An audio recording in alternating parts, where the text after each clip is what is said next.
Yo, what's poppin', Henny? Gang, gang, gang, gang, gang, gang, gang.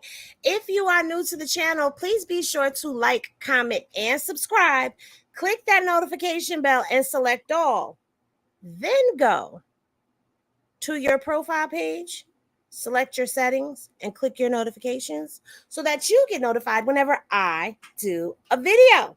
So, y'all. I know. I know. We are here with another essay allegation. And this time it is on the dream. And I have to let y'all know, this is going to be a long one. We got text messages and all types of stuff going on in this documentation. This is a 56-page court doc. Now, you know that we don't go through all of it. We go to the facts, but it looks like this is all facts. So y'all get comfortable. Y'all go get y'all drinking y'all cup.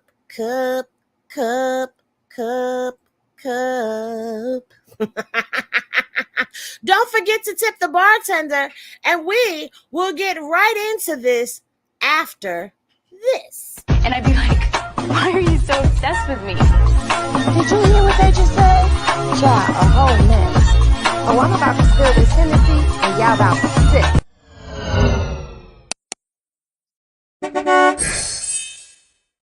This video and its content are protected by and operate underneath the guides of the Fair Use Act. It will be used for criticisms, reporting, possible teachable moments, and of course, my review and commentary, as this is a commentary channel. So, hey, YouTube and anybody who gets butthurt, do not copyright strike my channel because I do fight back. Also, everything in this video is allegedly according to what has been alleged, even if we see them do it with our own two eyes, hear them say it with our own two ears, read it in court docs, hear it in tapes and videos. It is still alleged because we weren't there, so we don't know what's happening. Child. I also have to go an extra step, and we got to do this tonight.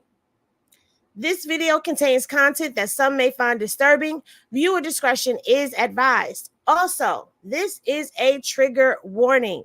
We will be talking about SA and some graphic adult things in these court docs. So if you find yourself being triggered, please exit the video and either come back to it later or come back and watch us another time. So let's go ahead and let's get it started. All right. So we're going to start with our what's poppin', Lauren? What's poppin', Miss T? What's poppin', Miss Mimi? What's poppin', that 504 girl? What's poppin', Be More Careful? What's poppin', Miss Lucas? What's poppin', Camille? I don't know why I always stumble on your name. What's poppin', Mary? What's poppin', Miss Poppington-Skiyee? You know, the originators. What's poppin', Miss Tootie?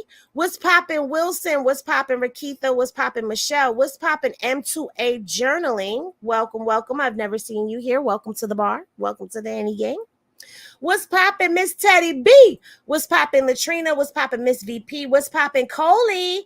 What is popping, Janora? I hope I said that right. What's poppin', Footprints? What's poppin', Lakeisha? What's poppin', Shorty for show? What's poppin', Courtney? What's poppin', MC? What's poppin', y'all see this T? What's poppin', Lady Couture? What's poppin', Nicole? What's poppin', Nina? What's poppin', Jenny from the Black? What's poppin', Evelyn? What's poppin', Egyptian China? What's poppin', Centric Soul? What's poppin', Xavier? What's poppin', Caramel Drip? What's poppin', I'm All Smiles? What's poppin', Pretty Ginger? What's poppin', Olivia? What's poppin', Goddess with the Scoop? Okay. What's poppin', Felicia? What's poppin', Tiffany? What's poppin', Synth?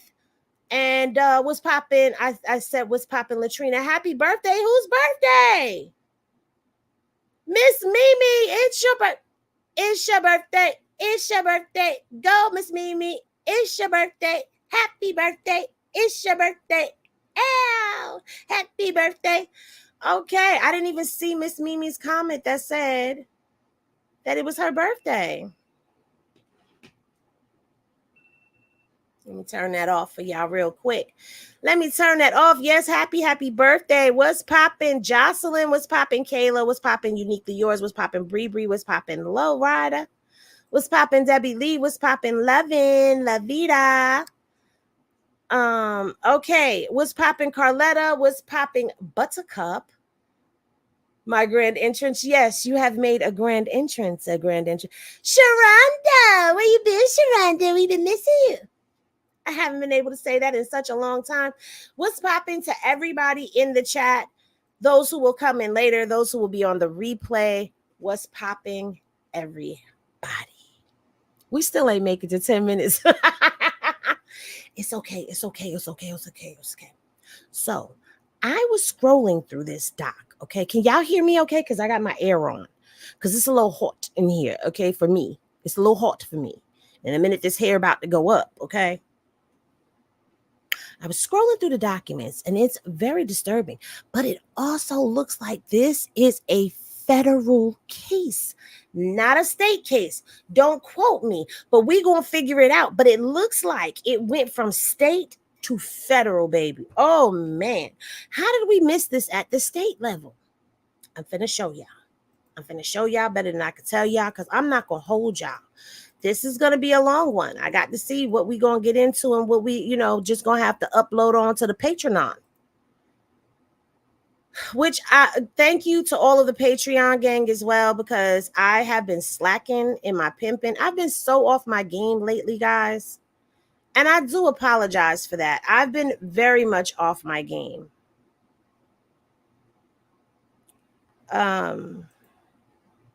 Yes, this is the one that I want. But I appreciate your patience. And I will be working on getting the equipment that I said I wanted very, very soon. So we won't be waiting on Patreon stuff too much longer. Okay. Wait, what you said? What happened? Get the bell ready, Miss Henny. Oh, wait a minute. Where is the bell? Oh, the bell right here. We got the bell. All right. Wait a minute. What happened, Miss Poppington? What? Click the button. Click what button? What happened? Please hit the button. What button? What is y'all talking about? When y'all talking about what y'all talking about? Are y'all telling me to click the button to make sure I show it? Is that what y'all telling me?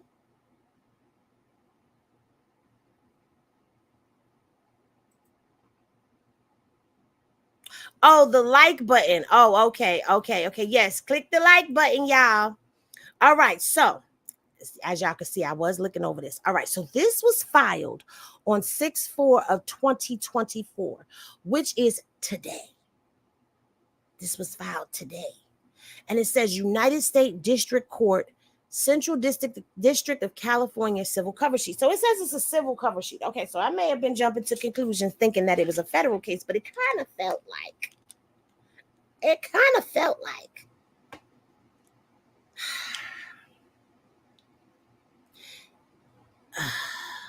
All right.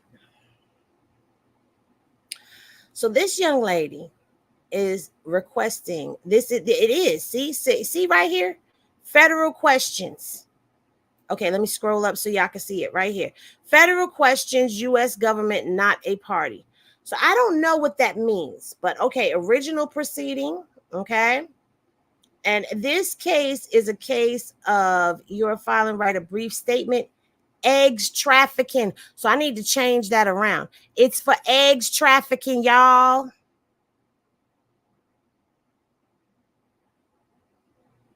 Child. And with eggs trafficking, that's not a civil matter because you're talking about across state lines. That's what got Diddy jammed up. So it says the state case was pending in the county of Los Angeles, Ventura, Santa Barbara, or St. Lucius, which is the Western District, Western Division. Okay. It's pending in Orange County. It's pending in Riverside or San Bernardino. This is where this case is pending already. That's 3 counties in California. I hope that ain't eggs trafficking when you go from county to county within the same state. Child. But anyway, so this was what was filled out. All right. That was what she had filled out. But now let me scroll on and bring this on all the way back up to the top so y'all can start from the top with me. This is the court doc, y'all. Okay. Now, Chasnin Mangro, I believe is her name, and she's personally known as Shani Monroe. Okay. And Terrius is the dream's name. The complaint seeking damages, and she wants a trial jury. And this case comes with a trigger warning. Okay. This document contains highly graphic information of an sexual nature, including sexual assault. SA. I'm so disturbed about this one because I used to have a crush on Jamie Foxx since Any Given Sunday. This is not Jamie Foxx, Miss Poppington. I'm going to do Jamie Foxx with the Henny Gang down probably tomorrow sometime. We're doing The Dream. This is The Dream. You know, in a false set. She like, baby, huh. This is The Dream. Okay. This is The Dream. So it says plaintiff, and we're going to call her Channy. Plaintiff Channy hereby alleges by and through her undersigned counsel, as for her complaint against defendant, The Dream. Okay. The Dream, the preliminary statement. Let's read that. All right. The Dream is an award-winning singer, songwriter, and producer who has risen to fame writing and producing songs for the musical stars of the last 2 decades. He has been hailed as one of the prolific hit makers in the industry and is considered innovative and incredibly talented. I think it's good to note that The Dream is a part of Rock Nation. Baby, I got some thoughts on that, but I'm going to hold that. Remind me to come back to my thoughts on The Dream and Rock Nation. Somebody put a pin in that thought. All right. He has fashioned himself as a champion of art and artists, once calling major record labels evil and stating that artists are treated like slaves in the record industry. How crazy. In 2014, Shani was 23 years old, working in the United States on an international visa from the Netherlands. Now, see, they always doing something with these girls from out of state.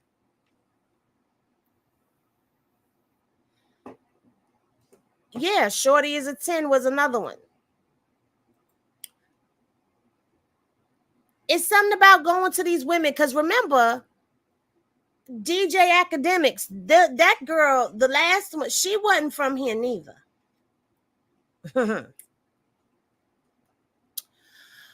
When associates of The Dream reached out to Miss Shani Mangro via social media, she was thrilled. She immediately sent along samples of her work and was quickly invited to join Dream and his partner Tricky Stewart in Atlanta. Now, see, in DJ Academic's case, he had a dude around him named Slime, didn't he? And now you got somebody named Tricky. People nicknames tell you a lot about them, boy. They really do sometimes. Far from being the amazing breakthrough opportunity she imagined, Miss Monroe's Shani experience with The Dream was nothing short of a prolonged nightmare. Child. Under the guise of pursuing a legitimate recording and publishing contract with Miss Monroe, Dream lured the young and vulnerable artist into an abusive, violent, and manipulative relationship filled with physical assault, violent sexual encounters, and horrific psychological manipulation.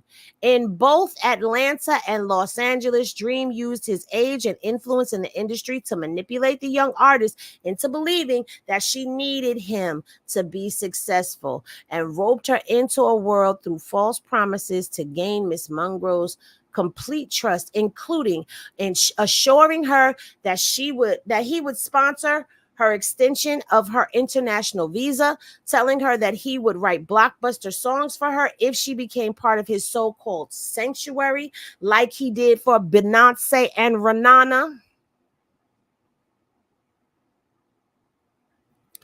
offering her lofty visions of recording and publishing contracts with major labels, assuring her he would appropriately advocate for her, and promising her she would open for Beyonce's upcoming tour, going as far as to force Min Monroe to diet and exercise excessively to prepare for the tour.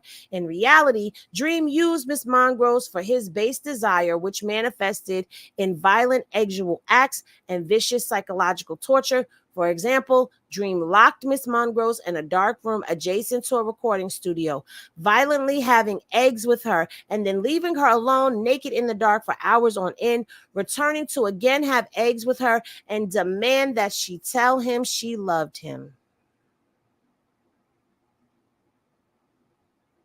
Okay, now let's read this part right here. Let's read this right here. We're going to read this. On April 1st of 2024, New Yorker article emphasizes the close relationship between Dream and Beyonce, going as far as to call the Dream her musical soulmate. As will be detailed herein, Dream regularly used the success he reached working with Beyonce to excuse his violent, coercive, and manipulative behavior. Dream controlled all aspects of Miss Monroe's stay in the United States, including providing her housing, transportation, and food expenses.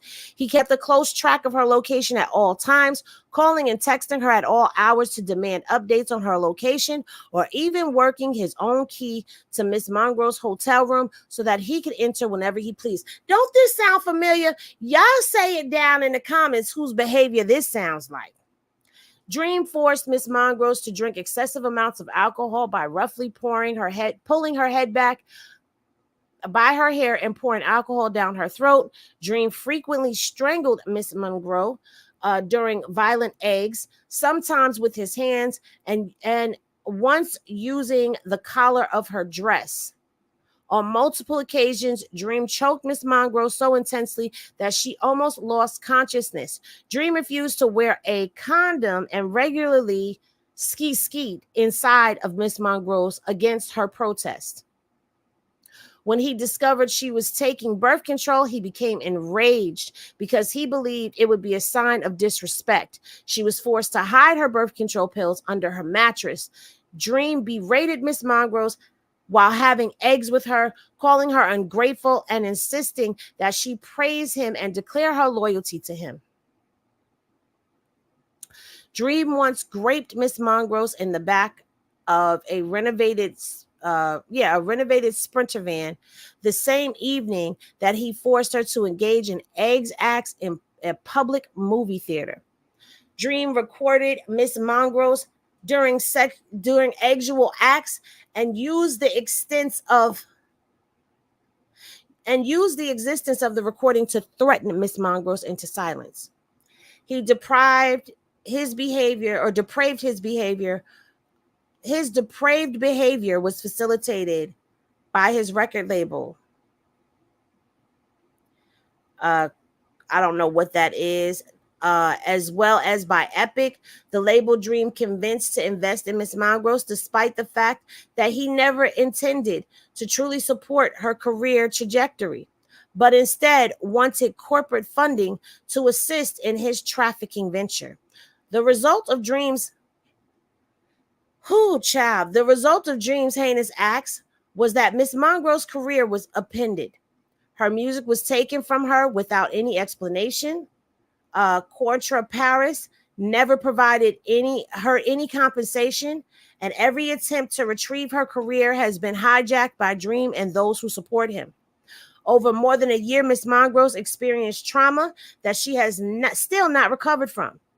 She is broken as an artist, consistently afraid for her physical safety, and plagued by reminders of the violence and control she experienced at the hands of Dream, who has continued his successful career unscathed by his horrific acts. Nearly a decade later, Miss Monroe is still putting the pieces of her life back together, but she knows that without speaking up about what Dream did to her, she will never be able to heal from the harm he caused. She therefore brings this lawsuit to speak up for herself and other female artists who have been tormented by powerful and selfish men in the recording industry. She seeks justice and accountability to prevent further horrific abuse like she experienced and to regain her sense of self as an artist and as a woman.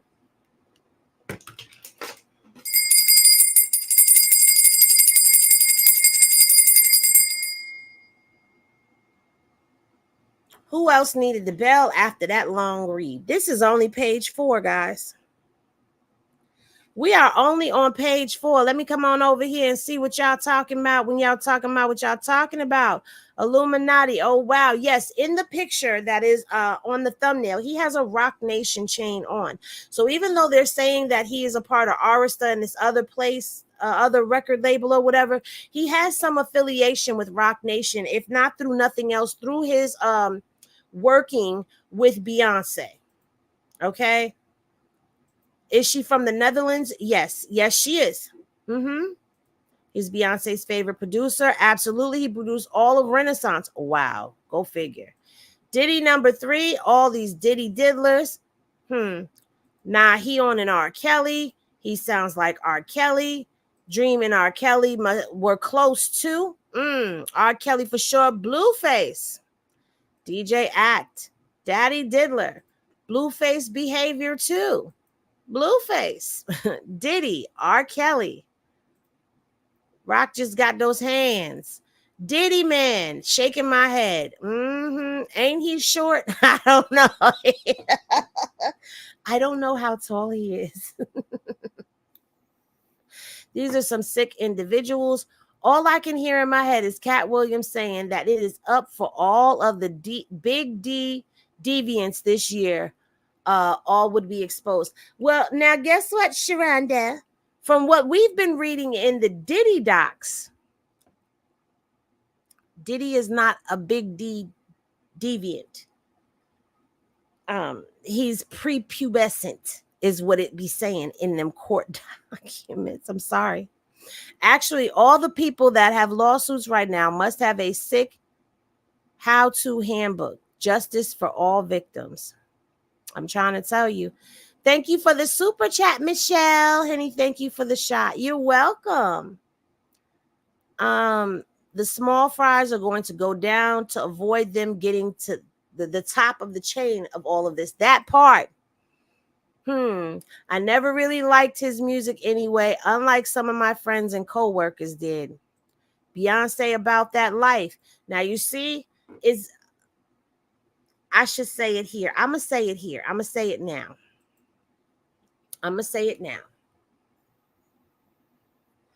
They're getting closer to Jay-Z.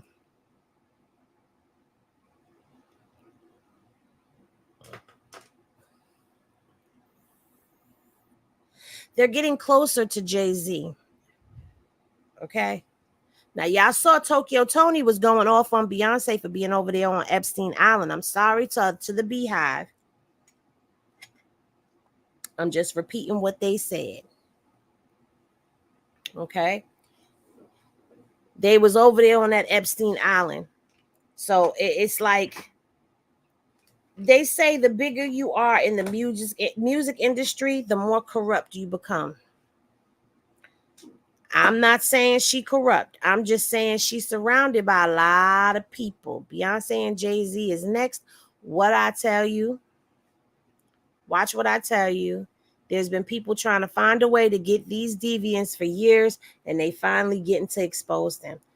Child, nah, I'm telling you, he's short. He got a Napoleon complex. I'm done. I'm going to go check. Lemmy Picante. Okay, Allen too, little Tootsie Roll. With big D Diddy energy. Diddy don't have a big D, remember? Remember all these women keep saying that he's prepubescent. No one is safe in 2020. Safe, Henny. 2024 is the year. I see. It just won't stop. They need to put these men under the jail, shaking my head, sick individuals. Stop watching and start talking. Stop this madness. What do you mean? All mental. Don't forget to hit the like button, guys. Child, let's get into the jurisdiction. This gets into the parties. Now we gonna get into our favorite part of the court doc, the factual allegations. Apparently Kanye is little too. I ain't read the Kanye docs yet, but I will. Hey Momo. I ain't read those yet. That ain't what I heard. That's not what I heard. But I don't know because I don't be there. I ain't never been there. Yeah, no. I don't know. But we about to get into this. The factual allegations. The Dream has established himself as talented and powerful songwriter and producer, and as a violent misogynist.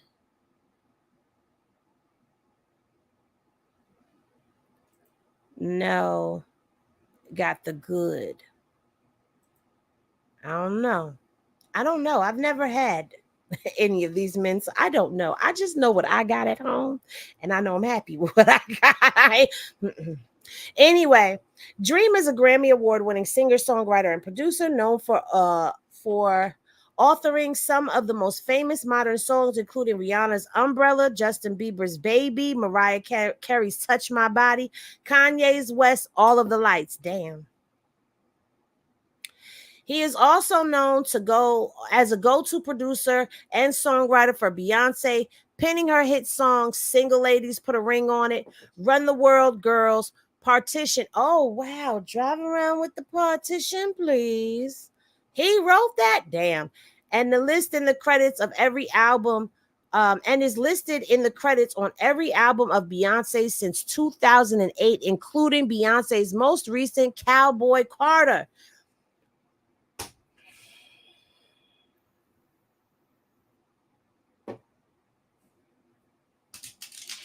2008.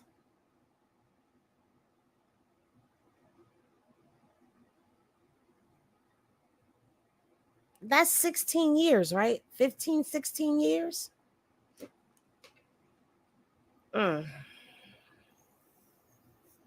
His accomplishments earned him 8 Grammy Awards and a nomination for the newly created category of Songwriter of the Year at the 65th Grammy Awards. Dream also recorded and released his own music on various other labels, including Def Jam Records and Capitol. Jeez Louise, Def Jam, Russell Simmons. Dream is also well connected in the business side of the music industry, being named executive vice president and A&R at Def Jam in 2012, where he signed and produced new artists to the label.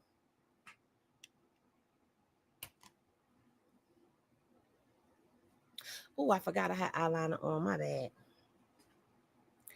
Didn't the young lady in the Russell Simmons case say that they all connected? Child.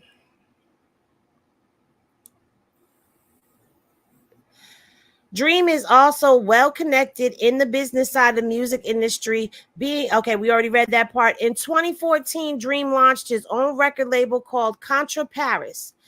He incorporated the label as a limited liability company, Portrait Paris LLC, in Delaware in December of 2014.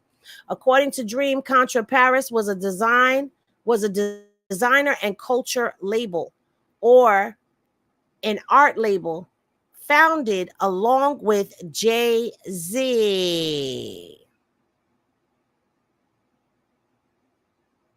Let's read that again.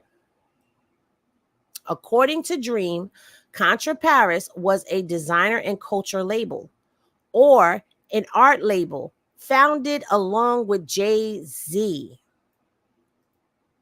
Told you, they're trying to get closer to him. As he said in one interview, it's about art overall, period. Anything that's art, we're trying to get it into. I have a lot of people hit me on Instagram, guys and girls, that are trying to fuse music with their culture, whatever that culture is, as long as it is art. It is not clear if Contra Paris ever signed any artist to its label aside from Miss Monroe, or whether any records were released by the label. Today, the Contra Paris website appears partially defunct and seems to function as a consignment shop for a handful of items of clothing that presumably belong to the Dream. He's co-founder of the Dreams label. Dream has regularly maintained that he has a soft spot for women. In an interview with New York Magazine, he was commended for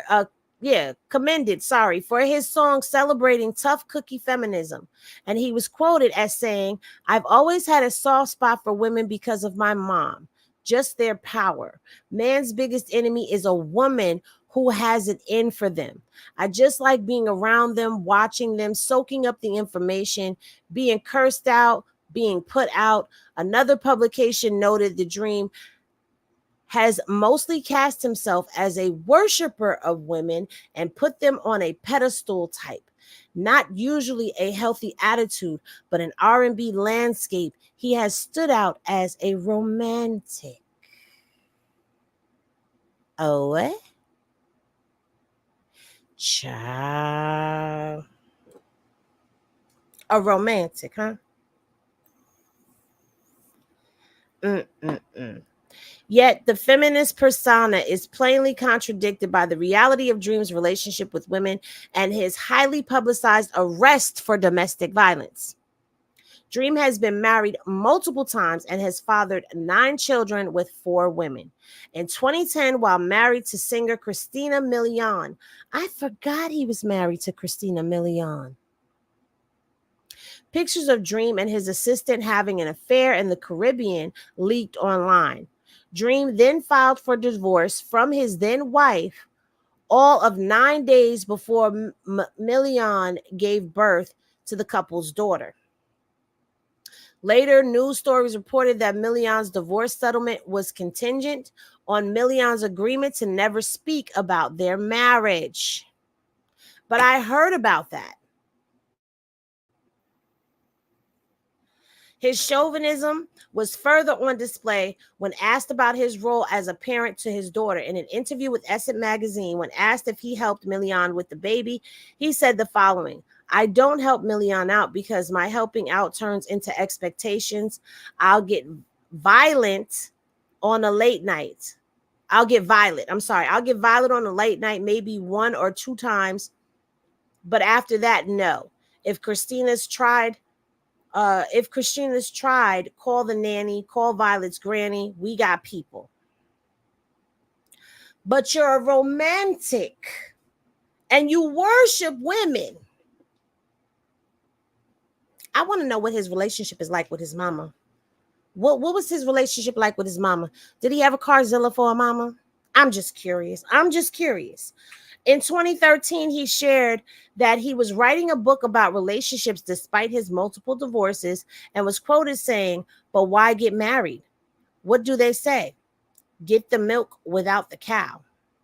Such a statement crudely refers to women as cattle and further suggests that Dream does not think romantic commitment is worthwhile if eggs, the milk, could be achieved without the commitment. Now, that's a statement that I've heard used since back in the day, that you're not supposed to really be giving it up to men like that because men will feel like, why buy the cow when you can get the milk for free? You know what I'm saying? I've heard that statement. But it's just crazy how the contradiction happened immediately, because 1 minute you're worshiping women and you love them so much, and then we get down in the case a couple lines later and see that was all bullshit. The same year, a mere month after making the statement quoted above, Dream was arrested in California for a DV incident with his girlfriend at the time, who declined to press charges. Less than a year later, however, Dream was again arrested on charges of felony assault and strangulation, reckless endangerment, and child endangerment of his girlfriend, who was pregnant at the time.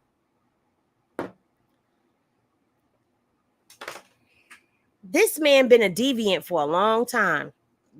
But do y'all notice? Do y'all notice the pattern that happens here where it's like they get away with it? They start getting away with little things. And the more they get away with things, the bigger it becomes, is how it looks to me.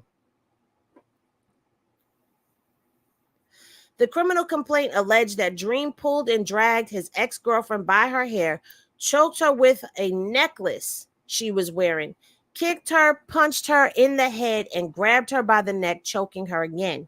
His ex-girlfriend took photographs of the bruises Dream left on her. Those pictures showing bruises on her arms and scratches on her neck and wrist were publicly released by TMZ. Outrageously, Dream publicly insisted that his ex-girlfriend pressed charges to protect her immigration status. Another person who's here by immigration. I believe so, uniquely. We'll probably hear about it later on in here. And ironically, Dream was quoted in the Rolling Stone as stating that no one takes the time to understand a man or the psychological impact on men. Without men not being able to work as much as they did when I was small, it's not about equal or not. He went on to ask, whoever thought that the weakest part of life would be masculinity? Isn't that such a flip-flop and contradiction from what he was saying before about loving and worshiping women and wanting to be around them? Now he done turned into this he-man, woman-hater rhetoric. When plaintiff first connected to Dream, she only knew of his reputation as a famous and accomplished songwriter and had not heard about his history of violence towards women. Those around Dream, however, and the business that supported his artist endeavors were aware of the violent misogynist that successfully hid his true self behind his songs of female empowerment.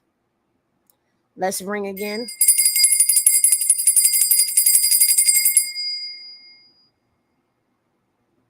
That was a lot.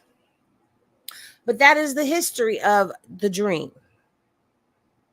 It's crazy because we be loving. I don't even want to listen to music no more.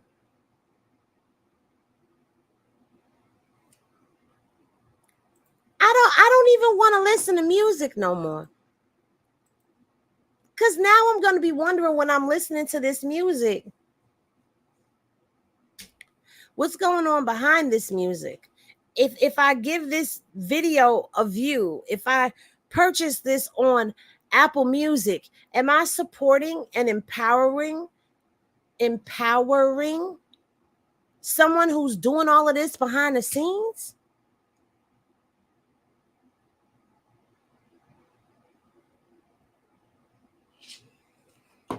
Oh, child. All right. Miss Monroe is an extraordinary singer and songwriter and receives an O-1B visa for her abilities in the arts.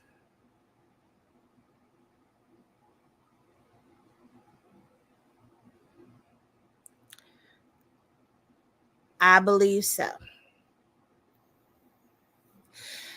Now we're going to get into her history. Miss Monroe was raised in the Netherlands with a passion, love, and extraordinary talent for writing and recording music.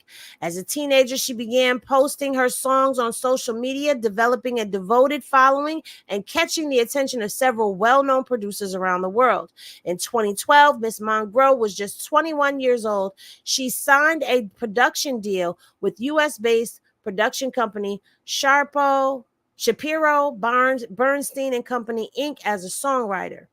As a result, she applied for a 3-year O-1B visa for an alien of extraordinary ability in the arts or extraordinary achievement in motion picture or television industry. I didn't even know they had different visas that you could get. As then president of Shapiro, Bernstein and Company, Inc., wrote in support of Miss Monroe's O-1B visa application, Shani is an extraordinary artist who has established herself as one of the top songwriters in Europe. At only 21 years old, Shani is on the short list of music industry's most coveted artists, achieving outstanding success in a relatively short period of time. She is sought after by the top recording artists, record labels, producers, and insiders in the business, and her collaborations read like a who's who of the music industry. In further support of Ms. Mongrow's application for an O-1B visa, the vice president and member of membership for the American Society of Composers, Authors, and Publishers wrote, Shani is an extraordinarily talented artist. In her native Holland, she has earned a reputation as one of Europe's most compelling and creative singer-songwriters. It's not often that a foreign songwriter like Shani makes such an impact this side of the Atlantic. It's a testament to her spectacular talent and ability that at the tender age of 21, she is on the short list of music industry's most coveted artists. I'm sorry, I can't speak. Not surprisingly, Miss Mongrow was awarded a 3-year O-1B visa and began frequently working in the United States throughout 2012 through 2015 as a songwriter for Shapiro, Bernstein, and Company, Inc. Throughout this time, Miss Mongrow continued to post her work on social media, including Instagram, which is how she ultimately connected with the dream.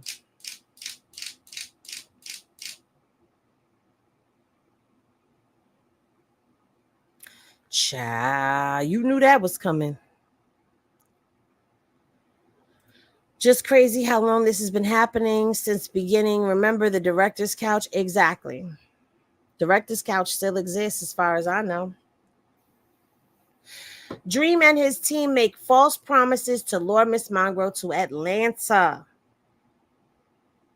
Baby. In late 2014, Miss Mongrow was considering her options once her O-1B visa expired in 2015. She knew that she wanted to focus on her own recording career, and as a result, was speaking to several well-known producers about potential next step and sponsorship for her visa renewal. It was around that same time in late 2014 that Dream's childhood friend and personal security detail, Chris Garland, reached out to Miss Mongrow via Instagram and asked her to send him music to share with Dream's manager, Merrick. I don't know how to say that name. At the time, Dream and his creative partner, Christopher Tricky Stewart, had reached enormous success, including producing and or songwriting for Beyonce, Rihanna, Britney Spears, Mariah Carey, and Justin Bieber, producing 5 of his own studio albums and receiving several Grammy Award nominations and multiple wins. As a successful performer, songwriter, and producer, Dream seemed like the perfect fit for Miss Mongrow, who was enormously talented in both performing and songwriting. Miss Mongrow was thrilled at the opportunity to get her music in front of Dream and have the chance to work with someone who had significant connections and influence in the music industry. She therefore immediately sent Garland some of her music. Garland quickly responded that he would arrange a meeting between Miss Mongrow and Merrick. Miss Mongrow happily said that she would meet with Dream and or his team. In January of 2015, while Miss Mongrow was already in Los Angeles, Merrick reached out to Miss Mongrow to arrange to fly her to Atlanta to meet Dream. Okay, we need to read this right here, okay? Although Garland told Miss Mongrow that Merrick was Dream's manager, she later learned that Mark Stewart, Tricky Stewart's brother, was in fact Dream's manager. The exact relationship between Dream and Merrick at the time is unclear, but this misrepresentation was just one of many upon which Miss Mongrow relayed. However, he did assist in arranging the initial meeting between Miss Mongrow and Dream, and in 2018, it was reported that the company that Merrick founded, Hypnosis, acquired a catalog of both Dream and Tricky Stewart.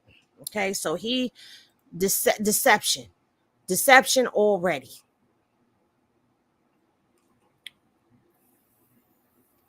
She arrived in Atlanta on January 29th of 2015, where Garland picked her up at the airport and told her that she would be meeting Dream at the club that evening because Dream wanted to observe how she handled herself in a club atmosphere. Several hours later, Miss Mongrow met Dream, Tricky, and Garland in front of the Gold Room Club. Miss Mongrose did not have any significant interaction with Dream while they were in the club, but she was told to get into Dream's car with him and Garland at the end of the night.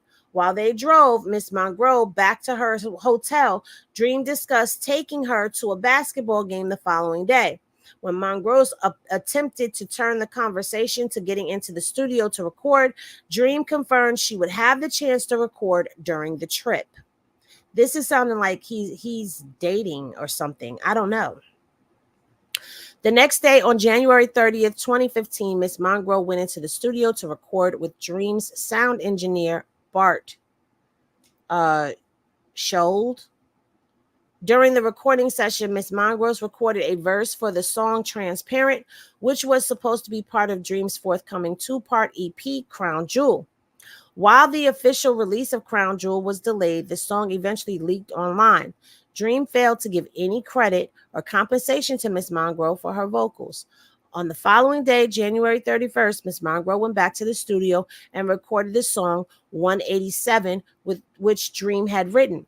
Although Miss Mongrose had no gang affiliation or violent history, she was presented with a song title with the slang used for unaliving. That evening, Dream arranged for Miss Mongrose to attend an Atlanta Hawks basketball game, and Shadell, providing her with courtside seats. After the game, Dream and several others, including Tricky and Garland, took Miss Mongrose to the strip club. Uh-oh. At that point, Miss Mongrose had not yet earned the right to have Dream's phone number, so arrangements were made through Garland. Earned the right to have his number, but I just sang on some of your songs? Child.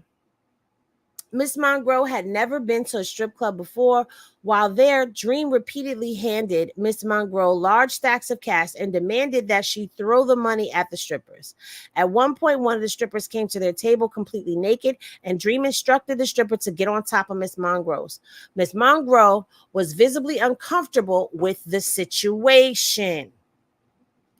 Dream seemed to enjoy how uncomfortable Miss Mongrose became. He laughed at Miss Mongrose, asked the stripper to leave, and performed for Dream instead. Dream insisted that the stripper go back over to Miss Mongrose several times throughout the evening. The following day, on February 1st, 2015, Dream texted Miss Mongrose for the first time, and an apparent sign that she passed the test that Dream had been giving her. Testing someone when they're there for talent, that is suspect in itself. What are you testing me for? Child. After saying hello, the first thing Dream texted to Miss Mongrose was, "Do you have a boyfriend? Boyfriends aren't allowed. It's a distraction." Miss Mongrose was surprised to be asked such a personal question so early on in their communication, her communication with Dream, but she wanted to be cooperative and responded in the negative. As the end of her planned trip to Atlanta neared, Miss Mongrose still was not given a recording contract or any indication that one would be forthcoming. But she remained optimistic because Dream and his team repeatedly expressed how impressed they were with her vocals and how much they liked her voice and her general style. Finally, shortly before she was scheduled to leave, Dream told Miss Mongrose that he wanted to sign her to his label, Contra Paris LLC.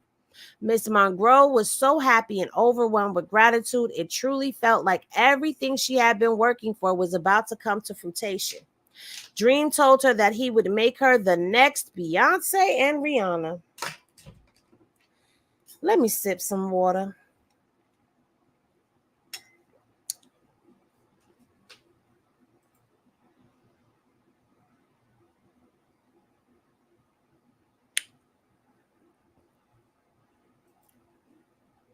It's just amazing to me how these dreams get sold.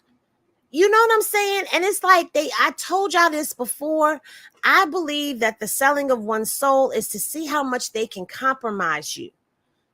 For me, in this situation, it seems like he was seeing how far he could push her to go against her morale. You seen that she was uncomfortable with the stripper girl being on her, but you kept sending the stripper girl over there because she was not pushing the stripper girl away. She was just being there uncomfortable, allowing it to happen. Because she desperately wanted to be approved.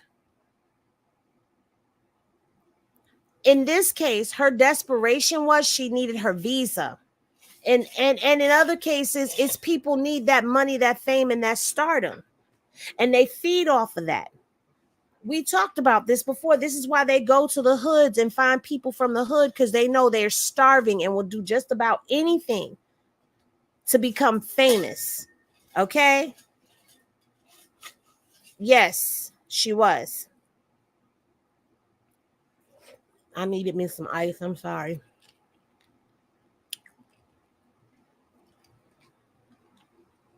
Let's continue.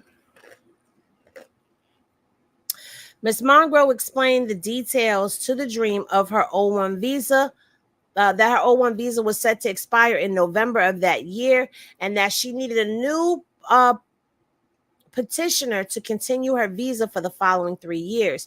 She reiterated that she needed to know if he was serious about signing her and supporting her O1 visa, because if not, she needed to search for another petitioner. Dream assured Miss Monroe that Contra would be her petitioner, and that she did not need to look for a petitioner to continue her visa. He promised that she would receive an advance and written contract soon. He then asked if she would go to Los Angeles with him for the next 10 days to continue recording. Miss Monroe agreed. Miss Monroe, then just 23 years old and in an entirely new and enticing world, truly believed that all her dreams were about to come true. Unfortunately, however, she would soon learn that it was just the start of a long nightmare. This is how this goes. This is how this goes. Thank you for the super chat, Tiffany. If you enjoy all of Henny's bar work, join the family. Yes, be sure to hit that subscribe button and make sure you guys are liking the video. Get those likes up, please. And participate in the comments. It helps with the algorithm. All right. Dream uses his success with Beyonce and Rihanna to manipulate and exploit Miss Monroe.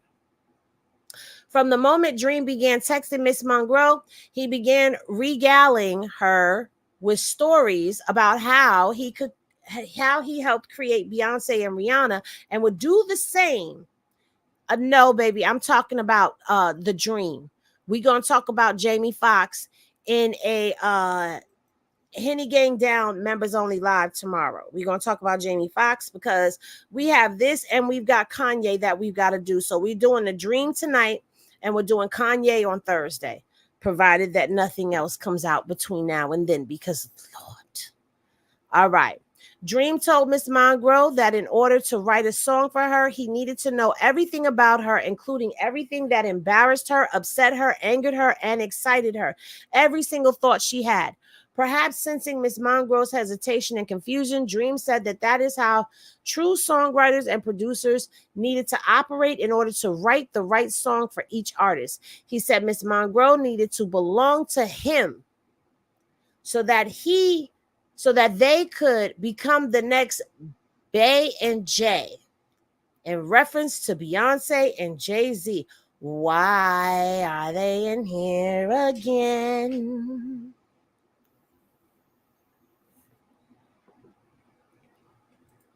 They're in here again, guys. Hey, cat eyes. You know, it's only a matter of time. Dream knew how much Miss Monroe loved and admired Beyonce as an artist. He regularly used Miss Monroe's admiration for Beyonce as a way to manipulate Miss Monroe, telling her that the only reason he achieved such great success with Beyonce is because they created a sanctuary together, which allowed him to know Beyonce in a way that others could not. And consequently, he could write the best songs for her. Wait. Dream explained that a sanctuary was even stronger than a spousal connection because it was about art. Being part of a sanctuary with Dream meant that Miss Monroe was required to disclose all of her secrets and thoughts and become trust partners with him. He said that his relationship with Beyonce was so close that he knew about Beyonce's pregnancy before her husband Jay-Z. Which one?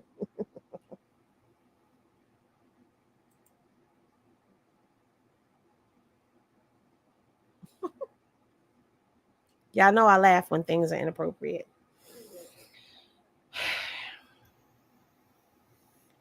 How you got a relationship with her stronger? What is a sanctuary relationship? Are y'all doing the nasty?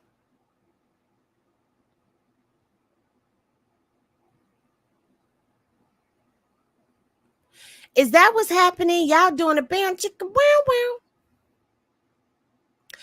Right. Makes you wonder if Beyonce went through with the same was given to Jay-Z. Oh man, I just can't wait. Bar bouncer greeter. Cat eyes. Makes you wonder what they're doing behind closed doors. You feel me? Child. Now here go the text message. I will need to know things you think or embarrassed about to the furthest extent. I'm going to be your better half of this. I'm going to be your better half if this goes where I think it's going. Where's it going? Where's it going, Dream?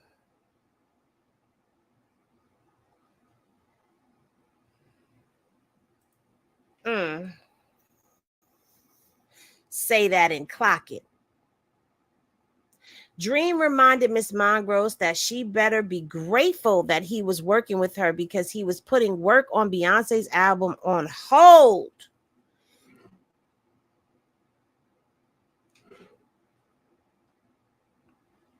And that if she wanted to reach the same level of success as Beyonce, she needed to become as close to or closer to him than Beyonce.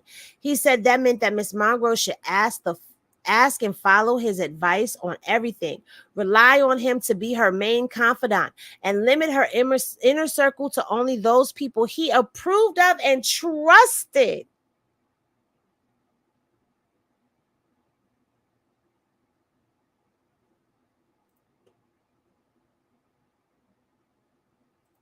Who is Drew?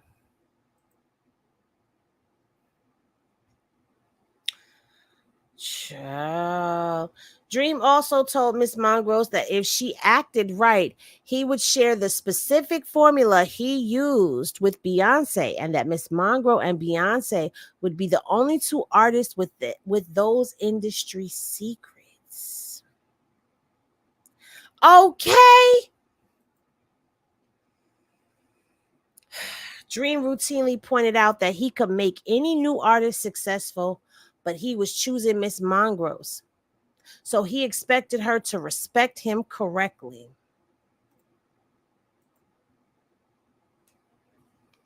Yes, pretty ginger. Dream frequently pitted Rihanna against Beyonce, implying that Rihanna was fighting for his attention and was frustrated that he was giving it to Beyonce instead of her. He said that Rihanna was begging him for good records, but because of his special sanctuary relationship with Beyonce, he saved them for Beyonce, and that Miss Mongrose could be a part of that as well. Good night, Shauna. Child, right. These music industry men are really sick and need help. Child, child, child, child, child. What is this? What is this sanctuary you speak of? This stuff makes me so glad I was raised so stubborn to not believe these types of lies. I wish more women were taught to question everything and not accept disrespect of any kind. Child, right. Lord have mercy.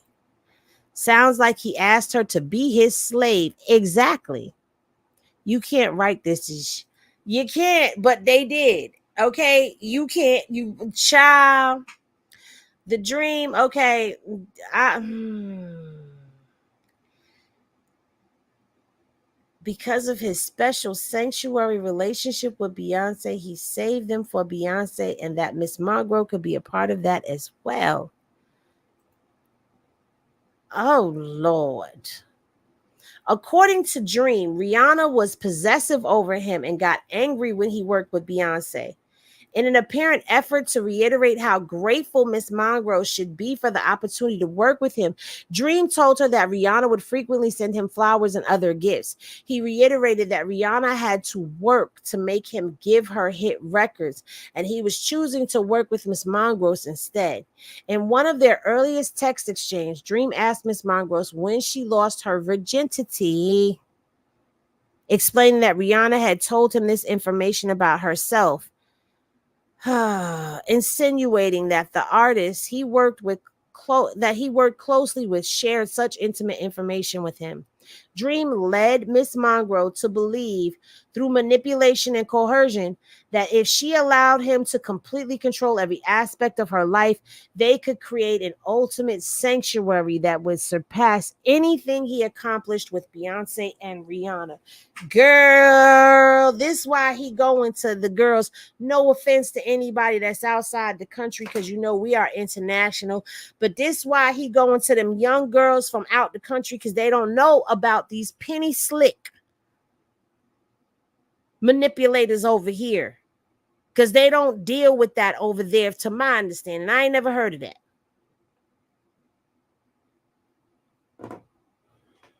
Baby. When Miss Monroe questioned the idea of the sanctuary or asked Dream to clarify what he meant, she would receive evasive responses like the following: "I'll let you know after we win 10 Grammys together. Right now, you just have to be free and let me undress you emotionally so I can know what's underneath your heart."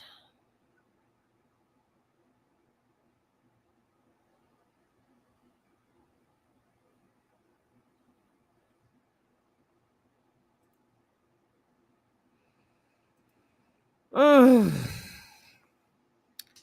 For new artists, the thought of becoming the next Beyonce or Rihanna was obviously intoxicating, and Miss Monroe was willing to work as hard as possible to make her recording dreams come true.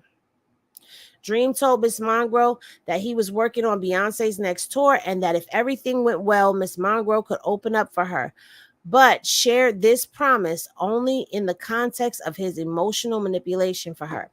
"I think the more freedom you give me, the more relationships I will be able to put you through and in. I am a straightforward person. Things like the Beyonce opening isn't a big deal to get it done. That's my family."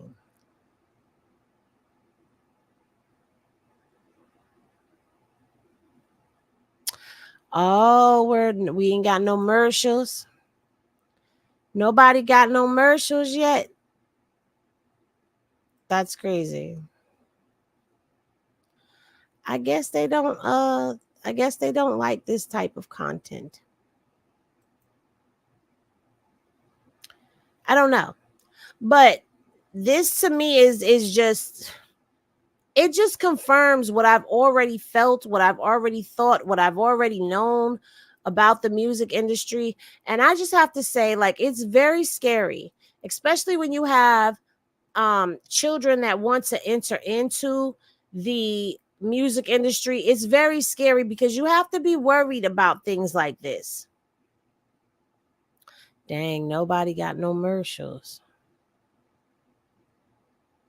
Wow. Well, we gonna continue. Well, I guess that means this video is not monetized. Miss Monroe had no reason to disbelieve what Dream was telling her at the time. He was successful, had made hit records with Beyonce and Rihanna, and convinced her that two of the most successful recording artists were dependent on him for their success. Dream regularly held his age and experience in the industry over Miss Mongrove, telling her that she simply did not understand how his methods were necessary to succeed, and instilling in her that she should be grateful for his efforts to help her, placing himself on a pedestal and emphasizing that her success was only possible thanks to Dream. For example, he stated in the following text, "It means more to me than you can imagine. My risk should tell you that. In your mind, you should know that I am risking something far greater than anyone ever has for and with you. And it's because I know it's beyond explanation. You can't explain this, so don't even try and don't mention it. That's why the government denies things. It isn't because it's not true. It's because a lesser mind wouldn't even understand. So why stop the life that they have and change what they love about their life? It's actually an unselfish thing to hold in the truth." What the hell is he talking about? What is this pimping he's doing?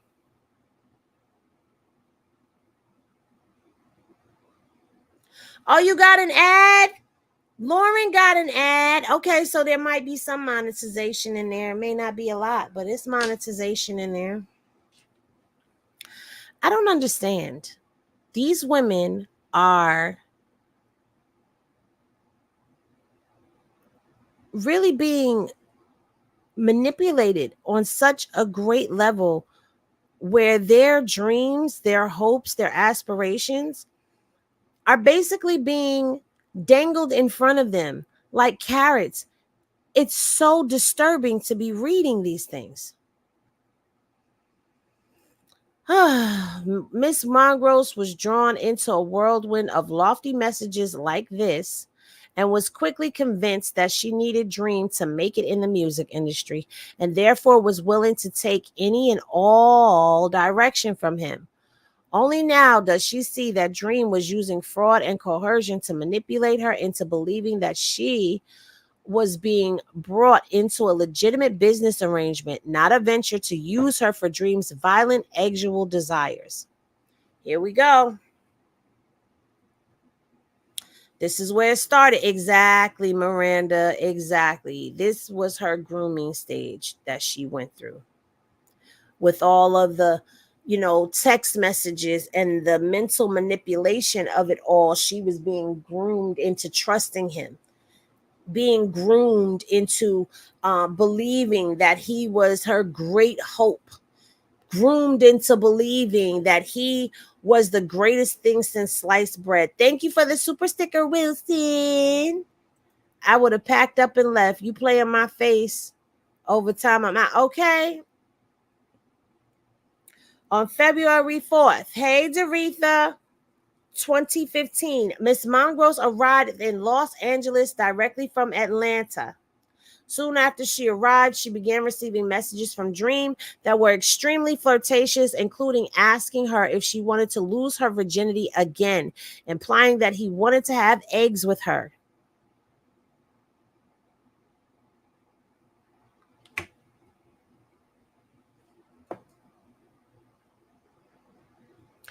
How is that even possible?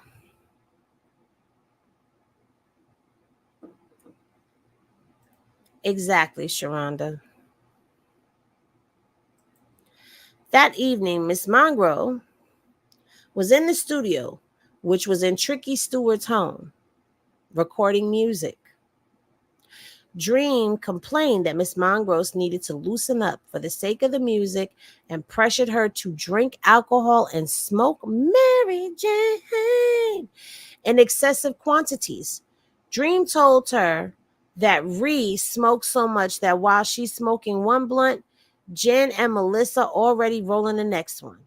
Even though Miss Mongrose did not enjoy using illegal substances and alcohol, she felt pressured to meet Dream's expectations of a hit artist. Throughout the evening, while they were in the recording studio, Dream became more aggressive in pressuring Miss Mongrose to have eggs with him. He assured her that eggs with him was part of the process and he could only write hit songs for her if she agreed to let him know everything about her. So you saying you having eggs with Beyonce?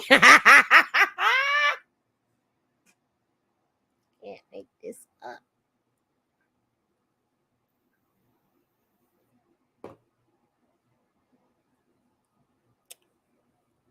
I guess this is part of the sanctuary, y'all. We knew this. We knew this. I don't know about Rihanna, Kristen, because he ain't really pushing up on Rihanna too much.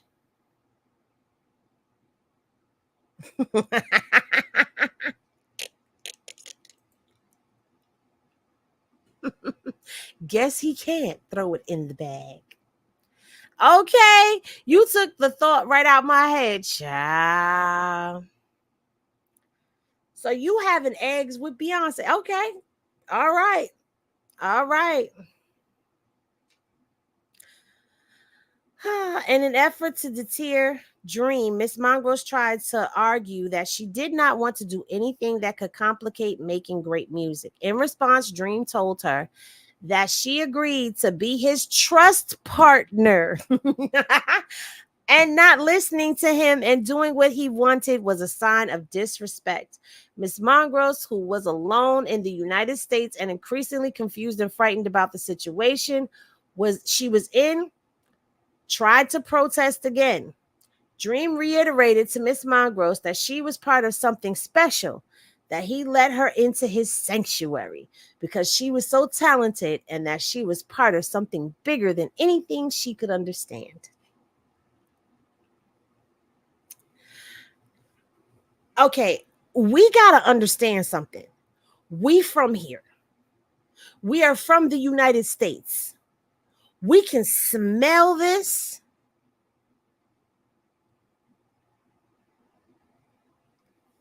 We can smell this BS.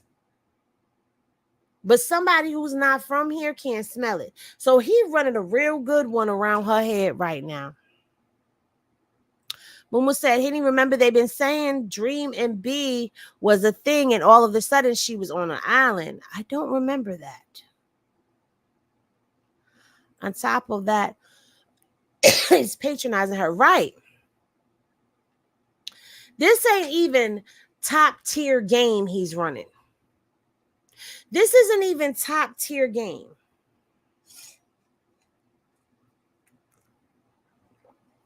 Okay, so Lauren is getting ads, but everybody else not getting them. It's crazy. So only one person, Lauren, they picking on you by giving you only the ads. In the studio, Dream began to touch Miss Mongrose and she pulled back, suggesting that it was not a good idea to be flirtatious with others around. Dream proceeded to take Miss Mongrose through the house where the studio was located, eventually bringing her into a pitch black bedroom. Oh, no. All right, y'all. Hang on to your britches because it begins. Upon arriving in the dark room, Miss Mongrose had no doubt about what Dream's intentions were. She told Dream, I don't know about this, and I don't want to ruin this. Dream responded by telling her this was really important, that they did not have time to waste.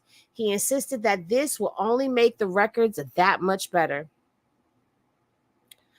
Dream then grabbed Miss Mongrose's hand and placed them on his genitals, child. Then he quickly escalated, pushing her down on the bed and inserting himself into her.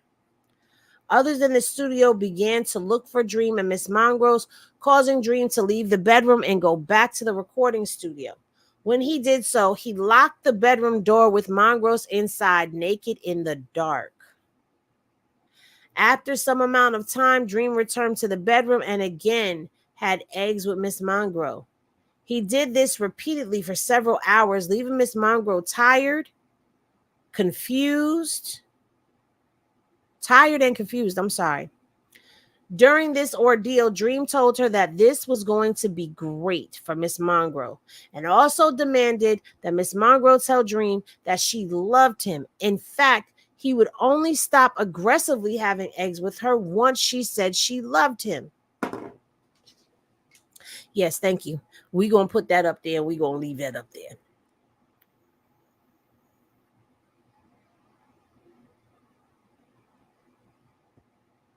When Dream finally let Miss Mongrose leave the bedroom, it was around 6 a.m. The sun had risen and most of the people from the studio had left. Tricky, however, did see her and Dream leave the bedroom at that hour. She returned to her hotel confused but tired and remained and I'm sorry, and tried to remain grateful and hopeful for what she believed was her big break. Wow. I'm sorry. I may lose my monetization for saying this, but that's fucked up. There's no other way to put it. Given Dream's pressure and insistence, Miss Mongrove felt it was useless to continue protesting. Instead, she tried to convince herself that it was a consensual, exual interaction. It was easier to believe what Dream was saying than to face the reality of the situation, that a famous and significantly older music producer was using his influence and power to make a young woman on her own in a foreign country have eggs with him. Dream later texted Miss Mongrove and acknowledged that he pressured her into having eggs with him. In particular, he texted, "Entering you was like walking through a door of roses. Sure, there were thorns, but isn't it beautiful? Diamonds can't be made without pressure. Nothing great can." What are we reading?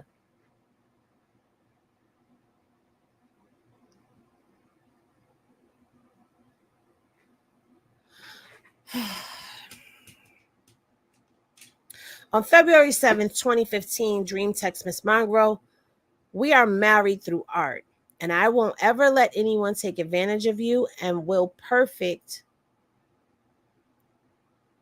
I don't know, you to the end and will, I guess, protect you to the end like a knight."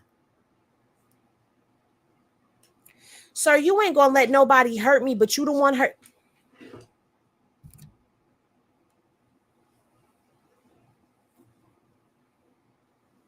Somebody take the wheel.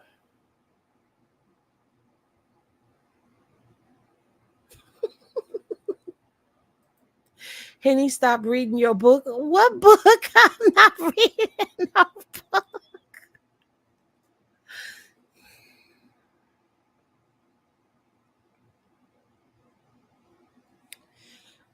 I couldn't make this ish up if I wanted to. And at least if I was gonna write some ish like this, it would have been better than this.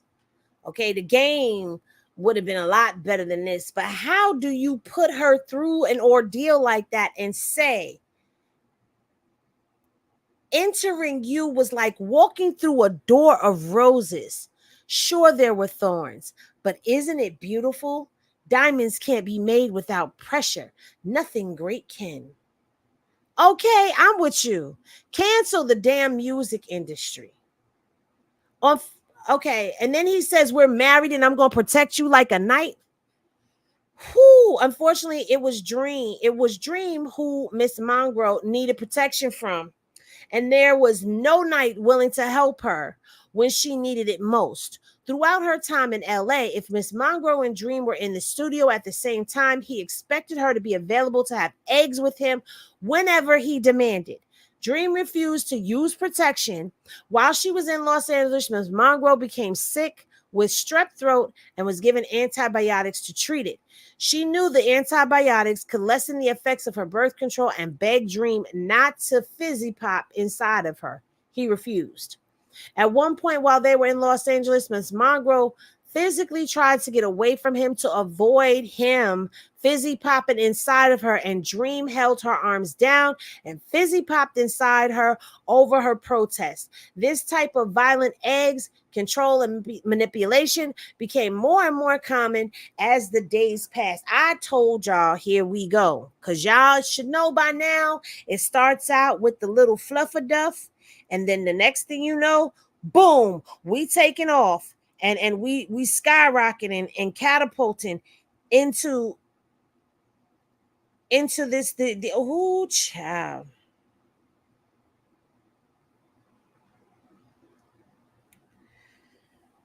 Ooh.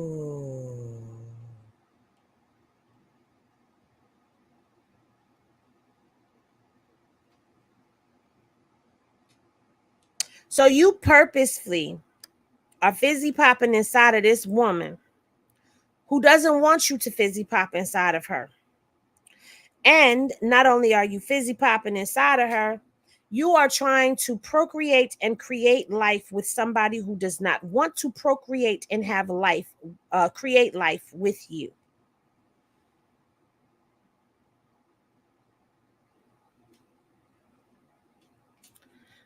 Same, Sharonda. I want to know how many people he's done this to as well.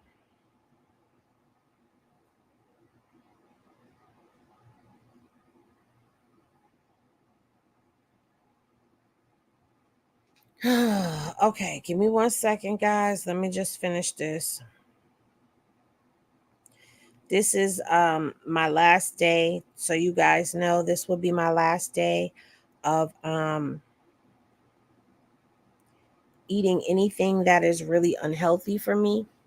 I am going to be going on a diet, but we're going to talk about that later because I'm building my whole lifestyle channel. But anyway, on or around February 13th, 2015, Dream sent Miss Mongro's edgily explicit text, including one that said, I want to F you. I want to F your bladder so hard that it made you pee all over. I want what?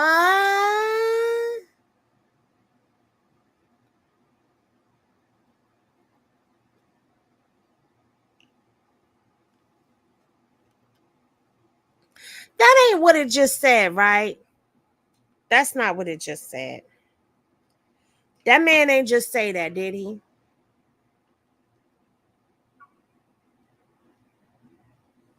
Hold on, I got to pay for this. Oh, are you kidding me?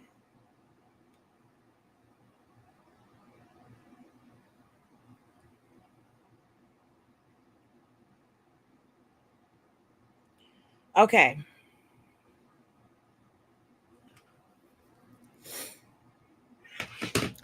I want to F you, your bladder, so hard that it on me. In between sending those text messages, Dream texted Miss Mongro about the recording deal he was working on for her, including, we will have major distribution in about 30 days, so you better be ready. Dream frequently used this type of manipulation where he intertwined business promises with violent eggs.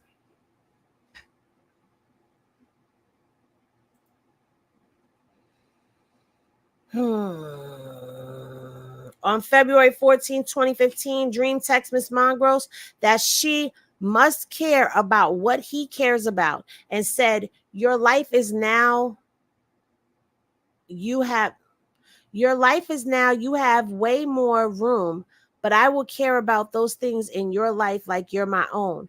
Your mother is my mother, your father, your brother, your friends are mine, your enemies I will inherit as my enemies. When Miss Monroe said she did not understand, Dream responds, this is that other ish. Blood in, blood out. Y'all asking for the bell?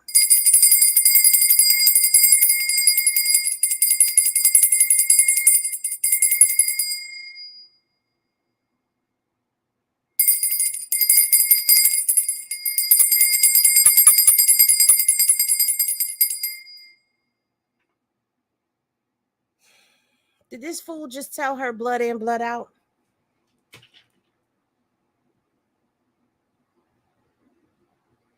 You know that is a term that is used. That's a gang terminology because it's blood in, blood out.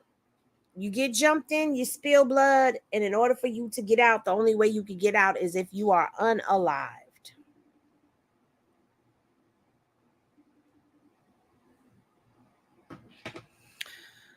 The following day, Dream left Los Angeles for work obligations and gave Miss Monroe permission to go home to Amsterdam as long as she moved to Atlanta within 4 days.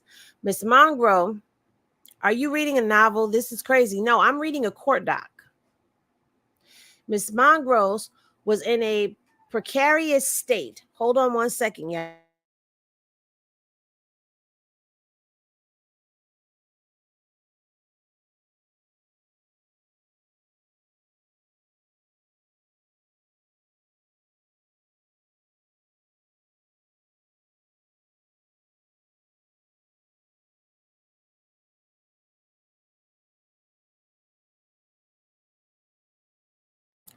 All right. In a precarious state at the end of her Los Angeles trip. From a professional standpoint, Miss Mongrose felt incredibly excited about the work she had done and could really see her visions of becoming a recording artist come true. However, she also felt increasingly confused with a fearful of dream. I guess they mean and fearful. Okay, yeah, and fearful of dream. He was volatile and quick to anger. If she did not quickly comply with his demands, yet he was it was in such a short period of time. He also told her that he loved her, would protect her, and cared more about her than anyone else ever would. It was dizzying, which was precisely Dream's intent in his campaign of psychological and physical manipulation. Dream convinces Miss Mongrove to move to Atlanta, where Dream's manipulation and abuse escalate. Hey, Sabrina. The industry is definitely nasty work. In order to convince Miss Mongrove to move to Atlanta, Dream promised that he would that the contract was forthcoming, that he would find her an apartment to live in, and that he would pay her expenses in Atlanta until she received her advance. As a result, Miss Mongrove flew to Amsterdam on February 17th, 2015 to pack all of her belongings and prepare to move to Atlanta. Girl, you left the country and went back to your country to go pack your stuff to come back to this country to go back to where the dream was because he promised you. Oh my God, please let this be a warning to others. If you are in a situation and you come across this and you hear this court doc,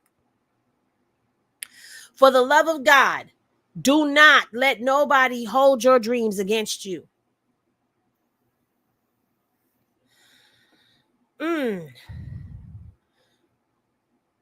On the day before she left Los Angeles for Amsterdam, Dream texts Miss Mongrove. Hopefully, he will have a deal memo in place before you come back to confirm that was the plan.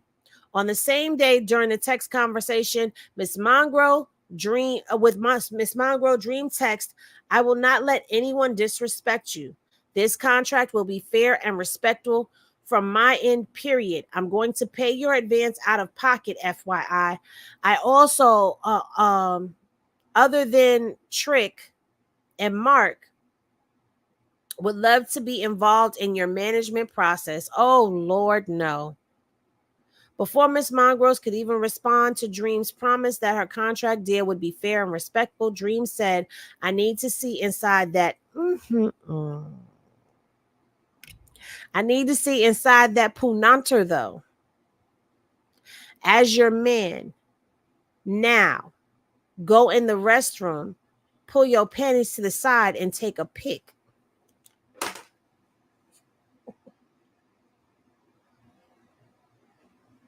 What?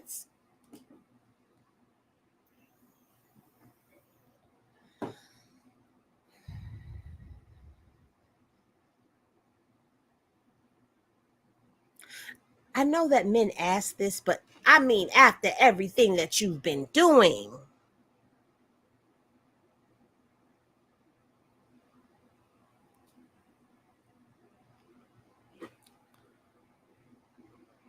It is unlikely a coincidence that Panties to the Side is the name of a song written and sung by Dream. In an interview with Essence, he said the following about the track: "It's about a quickie. When you can't really get into it all the way and you can't take the panties all the way off, so you push them to the side. Sometimes you do it just because it's hot. You have no reason not to take your clothes off, but you just keep them on. Everyone at essence.com should try it. Call your man at work and tell him I want you to come home and pull my panties to the side." What?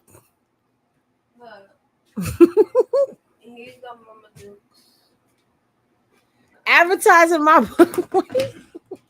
I promise you, this is not my book, Michelle. This is not my book.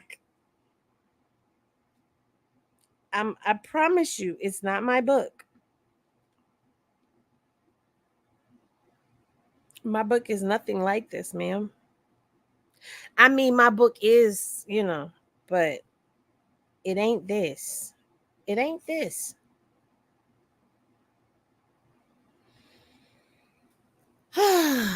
Because Miss Mongrose is also a songwriter, she asked Dream whether the contract would include a publishing deal as well. In response, Dream said he would love to do all of her stuff and that he had already told Big John, aka John Platt, the then chairman and CEO of Warner Chappell Music. Once Mongrose was finished with label, he would get he will get him to get her a pub deal in place. Dream then told Miss Mongrose to have her attorney put in any and all contracts that her option is always to go with Dream if there is ever a departure from Dream and Trick working together. This is what is referenced to as key man clause. So that means you can't never go nowhere. You not going nowhere, honey. While Miss Mongrose was in Amsterdam, Dream texted her insistently asking whether she was behaving, where she was, and what she was doing. On February 18th of 2015, Dream told Miss Mongrose via text that Rihanna had just sent him an actual text and not so subtle hint to remind Miss Mongrose to be grateful for him because Rihanna was allegedly interested in him. On February 19th, 2015, Dream texts Miss Mongrose, "You belong to me now. I'm your mother and father and everything." When Miss Mongrose arrived in Atlanta on February 2021, February 21st of 2015, that just threw me through a loop because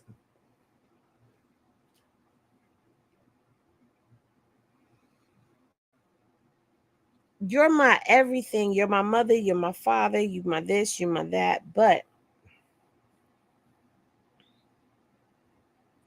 you hurting me. You abusing me. You're doing things against my will. You're doing things that I'm really not okay with. But you're my mother and my father.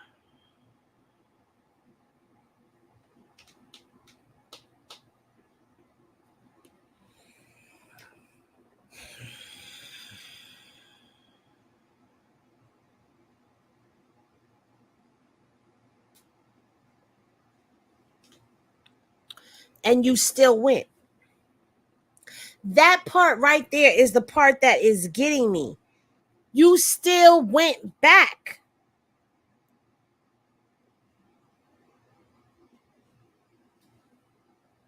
I don't understand why they keep going back. Girl, you got all the way out.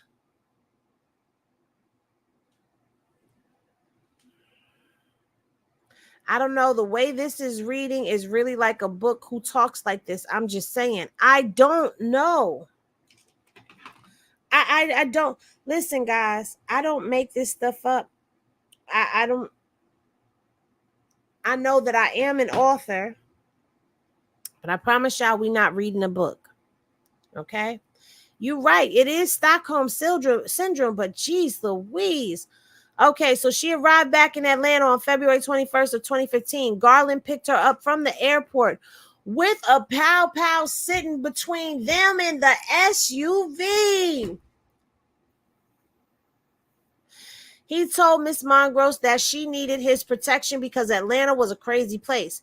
She discovered later that Garland was often carrying Dream's pow pow because Dream had a pending DV charge and was not permitted to have weapons. Miss Mongrose was put in an isolated residence inn, which was not within walking distance of anything. It did, however, allow Dream to come and go as he pleased without detection.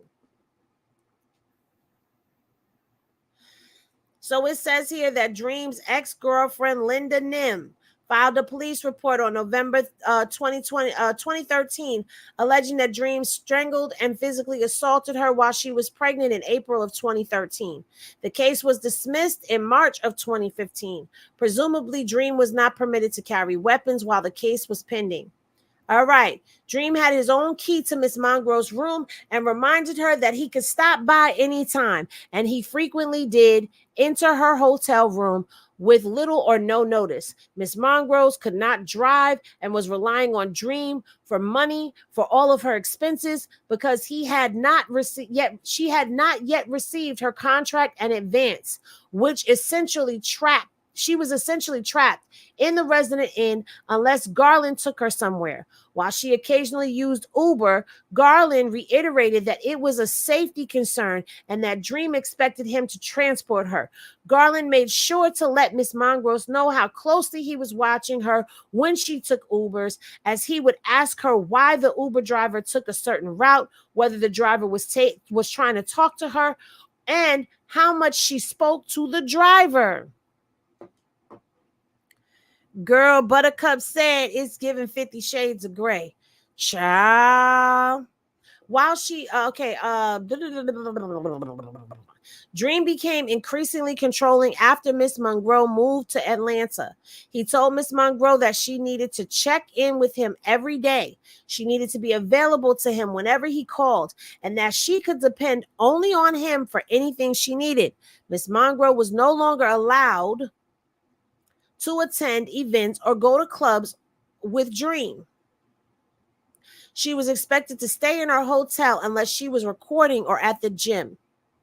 Garland was expected to stay in her hotel unless she was. Garland regularly texted her to ask what she was eating and telling her to go to the gym while making unannounced visits to check on her. Dream forced Miss Monroe to change her social media handles to include references of Contra Paris and regularly demanded that she remove certain posts from her social media, thereby further isolating her from the outside world. Miss Monroe had to beg to go to the studio. She was never given a schedule. Instead, she was just expected to be prepared to go whenever she was called. When she asked Dream if she could go to the studio, he would chastise her and call her a brat. He would tell her that she had to stop thinking about only herself, that he was an important producer who was working with a lot of important people, and that he did not have time for her nagging about getting into the studio. It was not at all what Miss Mongross expected after being in the studio nonstop during the first visit to Atlanta and Los Angeles. Everything felt different once she committed to living in Atlanta and was under Dream's complete control. In between berating Miss Monroe, Dream continued coming to her hotel or meeting her in the studio whenever he wanted to demand eggs. He also began doing walkthroughs of her hotel room to look through all of Miss Monroe's belongings, including her medication. He got angry when he discovered that Miss Monroe was taking birth control pills and demanded that she throw them away. According to Dream, it was a sign of disrespect to try to prevent pregnancy by him. Miss Monroe, who had no desire to be pregnant at the time, began hiding her birth control pills under the mattress. Not surprisingly, Miss Monroe had a pregnancy scare shortly after she arrived to live in Atlanta. Dream sent Garland to buy a pregnancy test, and when it came back negative, Miss Monroe let Dream know via text. He immediately called Monroe and screamed at her for almost an hour because he said it was an insult to him that she was happy that she was not pregnant. In the very early morning of February 25th, 2015, while at Triangle Sound Studios, Dream plied Miss Monroe with alcohol and marijuana and forced her to have eggs with him while he recorded it. Miss Monroe, who was highly intoxicated, tried to stop Dream from recording, but he refused. The next day, Garland told Miss Monroe that for a skinny girl, she had nice, curvy thighs. It was the first time Garland had ever made a comment about her body. While she had no way of knowing whether that was a coincidence, it certainly seemed designed to send a message that Dream shared the unconsented to eggs tape. She was humiliated. Dream would later regularly use the recording to threaten Miss Monroe that he could share it with anyone he wanted. Dream insisted that Miss Monroe tell him that she loved him. She regularly had to send him text messages expressing how grateful and thankful she was for him in order to avoid being screamed at or for being a brat. She was also expected to regularly buy him flowers to express her gratitude. Dream began having Garland call Miss Monroe at all hours of the day or night to ensure she was in her hotel room. If Miss Monroe was asleep or unavailable for any reason, Dream would get infuriated. Dream and Garland also began monitoring the food that Miss Monroe ate and how often she worked out because Dream thought she had gotten too thin and wanted her to be curvier, specifically suggesting that she had changed her body in anticipation specifically suggesting that she should change her body in anticipation of the Beyonce tour that she would be able to open for. Miss Monroe was often very hungry because Garland monitored what she ate. If she mentioned something she ate, Dream would tell her that she needs to work out extra hard the next day. Miss Monroe considered Garland to be something of a confidant when she first arrived to Atlanta. He often asked how she was doing, was initially very kind to her. However, if she complained that she had not been in the studio for a few days or that she was stuck in a hotel room for several days in a row, Garland would tell her that all she needed to worry about was keeping Dream happy. As he explained in substance, if Dream says something is vanilla, even if you see it and know it's chocolate, if Dream tells you it's vanilla, it's vanilla. Garland casually made statements that he would kill unalive anyone who had an issue with Dream. Given that he regularly displayed his pow pow, Miss Monroe took his statement as a veiled threat, as she should. Miss Monroe continued to ask when she would be allowed back in the studio to record, but Dream continued to push it off. She also asked if she could start writing songs, given that Dream said her deal would include a publishing songwriting component, but she was not permitted to write anything. Dream considered it an insult that she asked and accused her of insulting his songwriting. First of all, baby, hold on. Ain't you a songwriter? Don't you get paper and pen? How he stopping you from writing?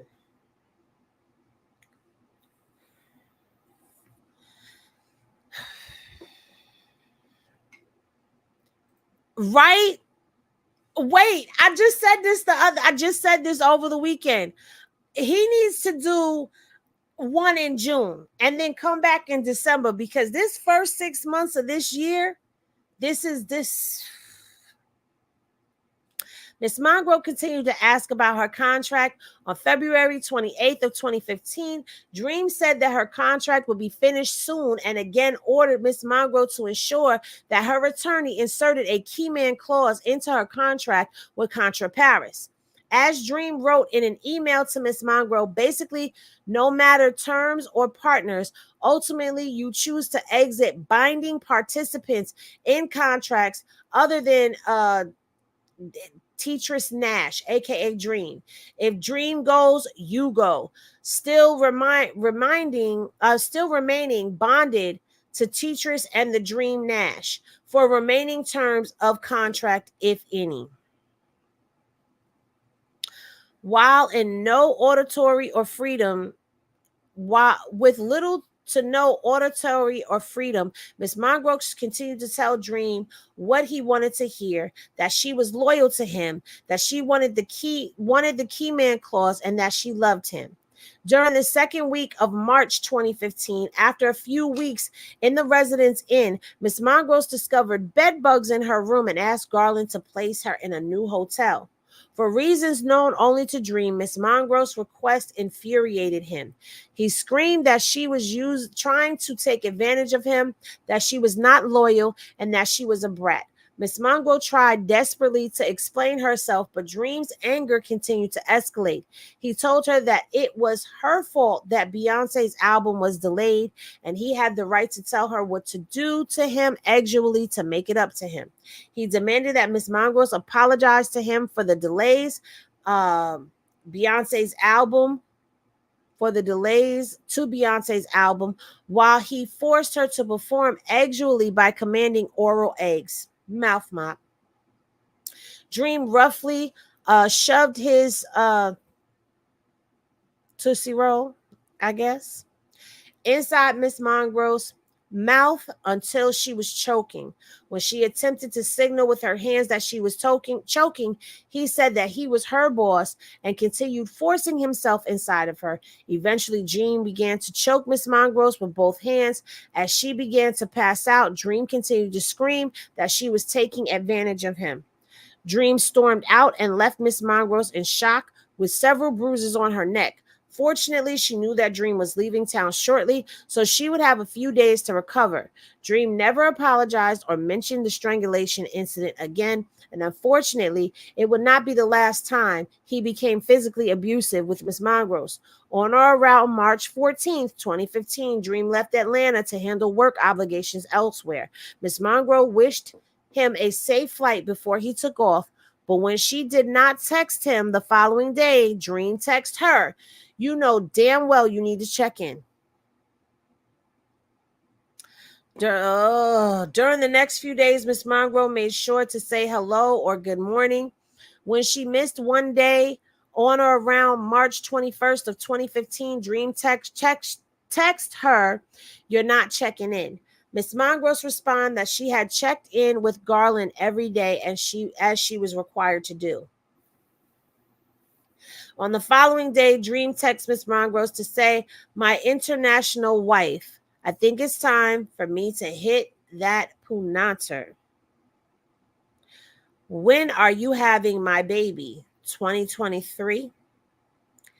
Miss Mongross did not immediately respond. Dream text, "You're ignoring me now?" Miss Mongross immediately responded in fear, "No, I'm not ignoring you. I'm studying."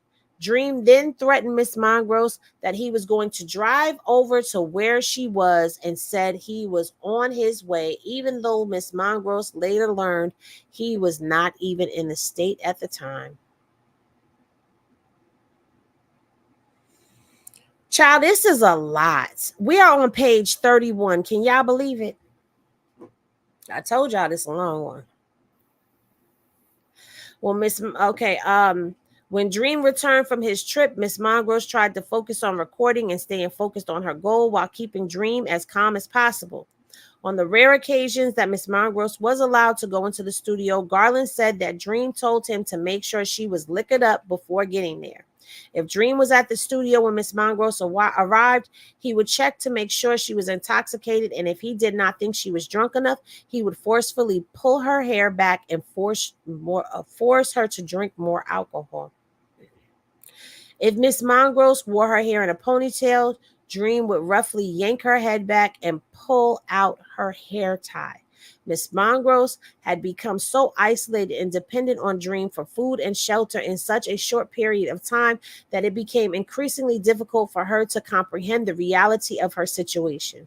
Miss Mongross is signed to Contra Paris and Epic Records. In or around March 2015, Dream told Miss Mongross that Antonio L.A. Reid, oh shit, L.A. Reid,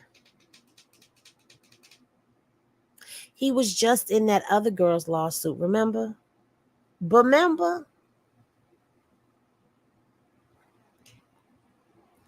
I told y'all, get y'all drink, get y'all spliffs, get y'all coffee. Okay, so L.A. Reid reached out to him about signing her to Epic Records. Dream said he would handle all negotiations with Epic, refusing to include Miss Mongross and insisting that any questions she asked him to get a better understanding of the situation was disrespectful. At or around the same time, Miss Mongross was staying at a new hotel that provided a driver who would take guests to destinations within a short distance. This was the first time Miss Mongross had any freedom to control when and where she could eat. She often asked the driver to take her to get food and got to know him a bit. After several weeks, the driver expressed concern for Miss Mongross because he said she was always alone. She never left the hotel except to get food, and she did not appear well. It was the first time Miss Mongrose had any real contact with anyone other than Dream and the people he surrounded himself with. She felt embarrassed and ashamed that the driver could tell something was wrong. Miss Mongrose knew that her physical and mental state was deteriorating and was trying to figure out a way to go back home until she had her recording contract in place and she believed could protect her from Dream's control and abuse, especially given that most of her time was spent alone just waiting for Dream or someone from his team to tell her that she needed to be in the studio. Dream, who was married, had a child on the way in May of 2015, so he was so distracted. He was more distracted than usual. Miss Mongrose used to use that time to ask if she could leave for a few days to visit her mother. Dream told her that she could only go home if she left all her belongings with Garland. Perhaps sensing Miss Mangrove's newfound realization of the abuse situation she was in, Dream's sexual assault intensified. On one occasion, Dream told Miss Mongrose that he wanted to take her to the movie. When they arrived there, was another man in the theater who they did not know. Dream demanded that Miss Mongrose perform mouth mop on him while the man watched. She said no. Dream got angry and forced Miss Mongrose to have eggs with him in the theater while the man presumably watched. It was a physically painful encounter. On the same evening, Dream took Miss Mongrose to the parking lot of the Triangle Sound studio in his Sprinter van, which had been remodeled as a tour van with a mattress in the back. Once they arrived at the gate lot, Dream told Miss Mongrose that they were not actually going to the studio, but instead he asked her to leave and enter the van from the spare entrance at a different time than he did, seemingly in an attempt to keep his plans a secret from others present in the studio. Once in the van, Dream locked the door and pushed Miss Mongrose into the dark back area of the van. He pinned her on the mattress in the van, took off her clothes, and started forcibly having eggs with her. He pressed his full body weight onto her, Miss Mongrose, while covering her mouth and onto Miss Mongrose while covering her mouth and nose with his hands so that she was unable to breathe. He told her that he was angry, that she wanted to go home, and screamed at her that she was difficult and ungrateful as he forced himself on her.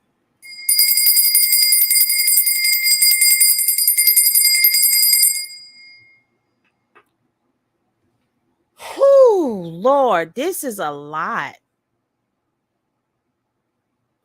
Dream then began to choke Miss Mongrose, demanding that she tell him you're mine. Wait a minute, demanding that she tell her you're mine. I don't know, instructing her to say you're mine. His aggression scared Miss Mongrose, and the choking became so intense that she believed she might have lost consciousness at one point during the ordeal. He told Miss Mongrose that she better remember who she belongs to while she's gone, demanding that she tell him that she loved him, and further told her that he knows everything about her and is the foundation of her career and her record project. Once he finished, he instructed Garland to come to the parking lot and take Miss Mongrose back to her hotel. Miss Mongrose had bruises across her neck from Dream strangulation. Lord have mercy. I cannot. 50 nights of beyond 50 nights and beyond bad dreams. That sounds like a book right there. Welcome to the other side. At this point, they're all in on this. It's crazy. All these ladies, right? Next he'll say, "Call me daddy." Right? Oh man. You're getting ads. Yay. Somebody else is getting ads.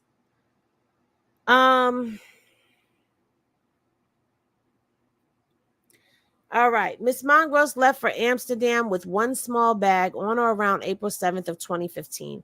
At that time, Dream instructed Miss Mongrose that she could only be in Amsterdam for a few weeks as the recording contract and distribution deal were finalized and executed.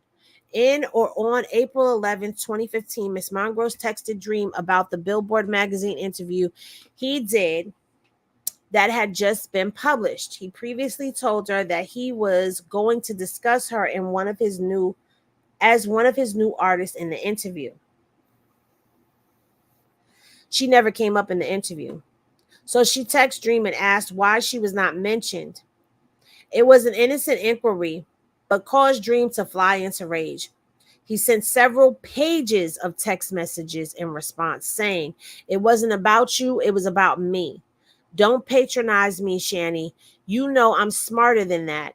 And stop being so selfish. Don't ever call me about something so minute again, please. You treat me like I'm some side or something, as if I'm not important just because I made you important. I'm giving up. I'll let everyone know where we stand."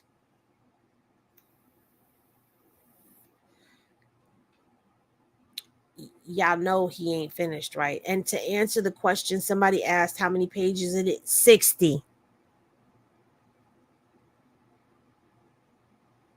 It's 60 pages, y'all.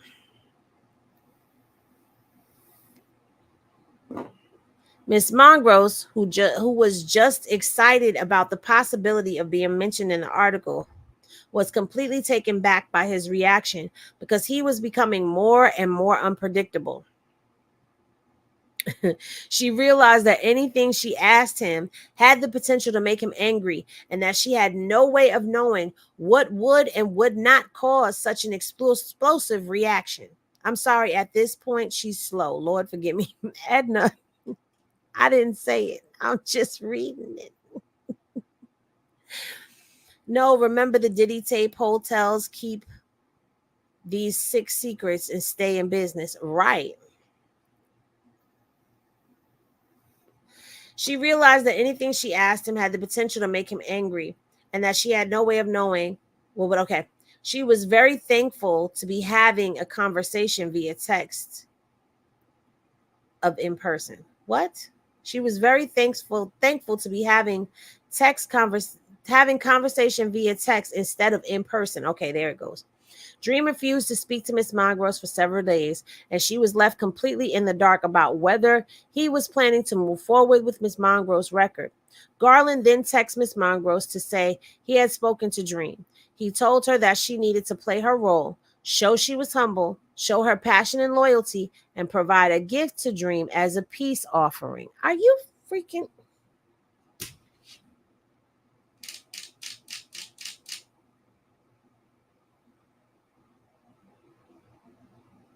What? Thank you. I need to put that back up on the screen.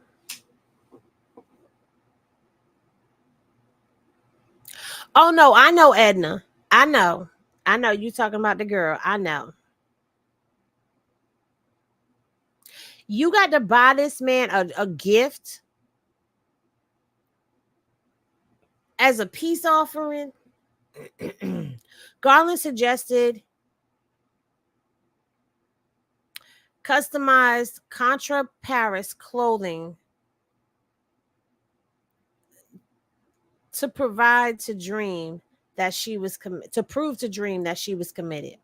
Dream eventually responded to Miss Mongrose. She was forced to reiterate how grateful she was for him, tell him that he meant everything to her, and so forth. She continued texting Dream good morning to ensure that she was checking in as he ordered.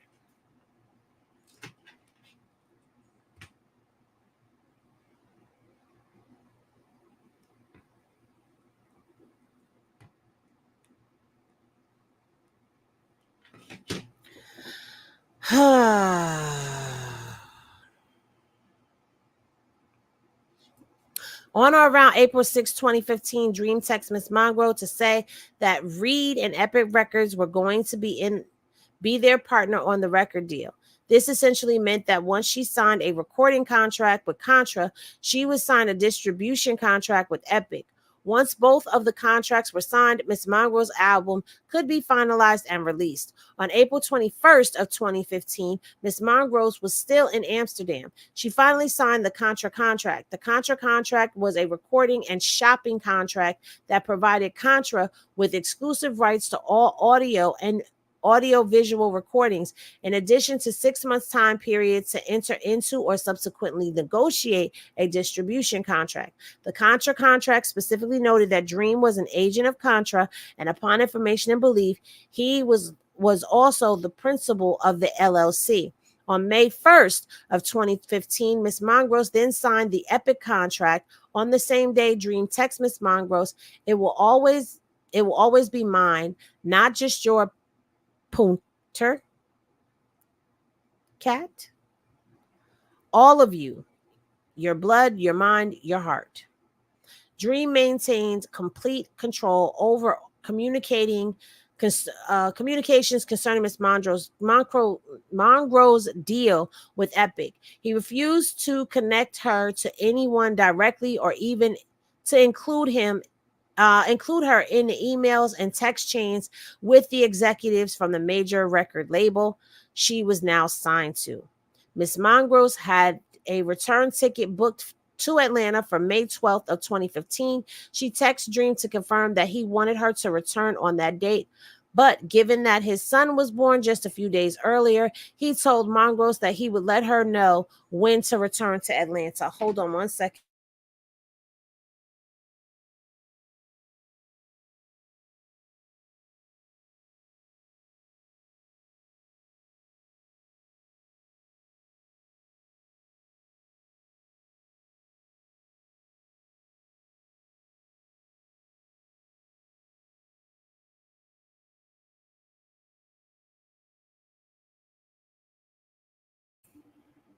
Okay.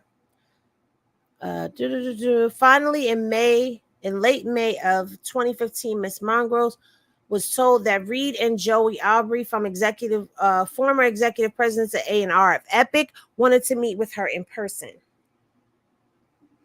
Um, she returned to Atlanta. She returned to Atlanta on or around May 26th of 2015 to prepare. Dream told her to to practice 3 specific records for the meeting: Married to the Game, 187, and Road. However, when they got to the studio with Reed, Dream began playing the 4th song, Cream, one that Dream specifically refused to send to her to allow her to practice, in an effort to embarrass or sabotage her in front of Reed. So you had her practice these other songs only for you to get her in front of this major label and play a different song she hadn't practiced. What kind of sabotage is this? After Monroe performed, Dream turned his chair towards her and placed his hand on her bare inner thigh and stroked her leg in front of Reed and the other dude. While the group spoke about her performance, it was humiliating for Miss Mongrose and served only to assert Dream's dominance over her. I think that was a signal. That was a signal of him letting them know that she was his property. Hold on one second. Let me see something. How much longer does it go for, child? Look, we got all of this to still go. We got to go all the way through.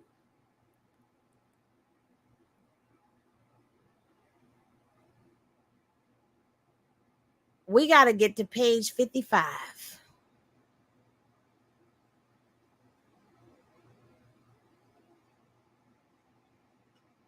Let's get back up here to where we was. Y'all want to take a break, or y'all good?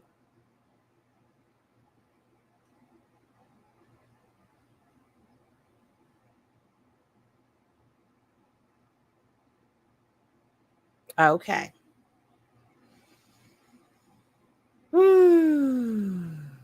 During the group conversation, Reed said that he liked how sexy Miss Mongrose was, which infuriated Dream. After Reed and Arbery, whatever his name is, left the studio, Dream mentioned Reed's comment and forcefully had eggs with Miss Mongrose in the vocal booth while Garland guarded the studio door. It was so rough and painful. Miss Mongrose began to bleed. Miss Mongrose did not want to have eggs with Dream at the time, and certainly did not consent to the physical violence and force he used during the encounter. During his trip to Atlanta, Miss Mongrose celebrated her 24th, and she posted a selfie to her social media to celebrate the occasion. Dream immediately texted her to delete it. She quickly complied. Dream replied, "You can't keep doing and undoing. If you don't get it, just say you don't, and we can move on. I got my own ish to worry about." It was yet another not so subtle threat that if Mongrose did not do exactly what she was told, Dream could destroy her career. Miss Mongrose flew back to Amsterdam around May 29th, 2015 to await further details about her next step. On or around May 19th of 2015, Epic wired Miss Mongrose $25,000 in a $25,000 advance. It was only then that Miss Mongrose was provided with any compensation for the work she had been doing with Dream since January. Miss Mongrose was told that Dream and Tricky both received $150,000 upon execution of the contract. Miss Mongrose remained extremely confused about the next step, but became afraid to ask Dream any scheduling questions because he took that as a sign of disrespect. She reached out to sound engineer Schuld to ask if he knew anything about the schedule. She told him that Dream told her they were going to finish recording the album in Las Vegas, but that she was not given any time frame despite trying to figure it out. Schuld confirmed that Dream said the same thing to him and then said, "But not allowed to ask about timing, right?" That's what he said. That's what he had said to me too. Vegas, wonder when. If I hear anything, I'll let you know. Miss Mongrose responded, "Yes, I'll let you know too. It's crazy, right? I don't know anything about my album. I was supposed to get a schedule. Nothing. Girl, why are you talking to these people? Why are you talking to these people?" Miss Monroe also stated during started asking Dream more questions about Beyonce's tour because he continued to regularly tell her that she was prepping for it. Dream played Miss Monroe a song he wrote for Beyonce that featured Jay-Z. He told Miss Monroe that she was not allowed to play the song for anyone, but he allowed her to hear it to get her excited for the tour. Weeks later, Miss Margot mentioned to Schuld that Dream played her a new Beyonce song. She was excited about hearing it and asked Schuld not to tell Dream. She told him that she heard it. However, to her shock, Schuld told Miss Mongrose that it was an old record they had cut and that it ultimately did not make Beyonce's previous album. It was not part of the new album or tour. In fact, as it turned out, Beyonce was not preparing for a tour at all. Miss Mongrose started to realize that the dizzying whirlwind Dream had led her through was a mirage. And she started to fear that Dream never truly wanted to produce her record, but just wanted to control her physically and mentally. Oh, the realization is setting in. In mid-June of 2015, Miss Monroe asked Dream when she could come back to start working again. She said, "You do know you." She said, "You do know you need to approve if I want to go out there. You're the one that controls my budget. Also, can I can be there this weekend, so it's up to you." After Dream responded that he thought Miss Mongrose was flying herself to Atlanta using her own money instead of the money in her Epic budget, Miss Mongrose said she could do that, but thought Dream wanted her to stay there, which she could not afford to do on her own. Dream then told her that he did not want to burn out told her that he did not want to burn out your budget. We're planning on finishing the record in Las Vegas. As a result, Miss Mongrose was forced to continue waiting on Dream to give permission to use her budget for her traveling and living expenses or to go back into the studio to continue recording her music. It sounds to me like he had a check cut and didn't plan on doing anything else for her. Throughout July, Miss Mongrose continued to wait. She was fearful of asking too many questions because of the way Dream reacted. However, Dream also became angry and called her disinterested if she was not regularly keeping in touch. It was an impossible balance. In mid-July, Dream reached out to Miss Mongrose to say he was planning for her first showcase for the label in August and was working on the radio edit for Married to the Game. Miss Mongrose said that she was looking forward to the details later. That same day, Dream text, "I need to F you now." The following day, Miss Mongrose did not immediately respond to the text message. Dream texted her, "You better not be effing cheating. Where the F you at?" In late July, Dream began pressuring Miss Mongrose to hire Cynthia Campbell, an assistant who Dream personally knew, but who had little experience with musicians, and to pay her $15K for the first 3 months. He also told Miss Mongrose to move in with Campbell, presumably as a way to keep close track of Mongrose. Dream also scolded Miss Mongrose for failing to buy Garland a gift after her contracts were signed, given that Garland was the person who connected her to Dream. While appreciative for the epic $35K advance, Miss Mongrose had been working and then sitting around without any compensation for many months. The advance was not enough money for Miss Mongrose to hire her own assistant, pay for her living expenses, and pay Garland's finder's fee. Miss Mongrose had no idea when or if another paycheck would come. Garland then began pressuring Mongrose to give him $10K to expand his security business. They are extorting this girl.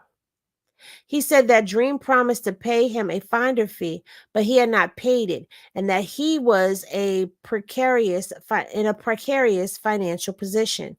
For the first time, Miss Mongrose pushed back. She told Dream that with only $35K, she did not have enough money to pay Campbell, rent an apartment, and give Garland money and or gifts. Dream was angry and chastised Miss Mongrose for being selfish, accusing her of not being serious about music because she could not pay for her own assistant and did not treat the people who helped her get to where she was correctly. Where the hell did she get to? Where did she get to?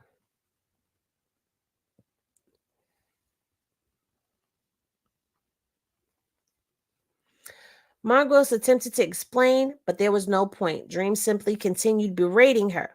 Soon thereafter, Dream coerced Miss Mongrose into having eggs in the bathroom. He purposely banged her face against the sink, causing her right eye to swell and bruise.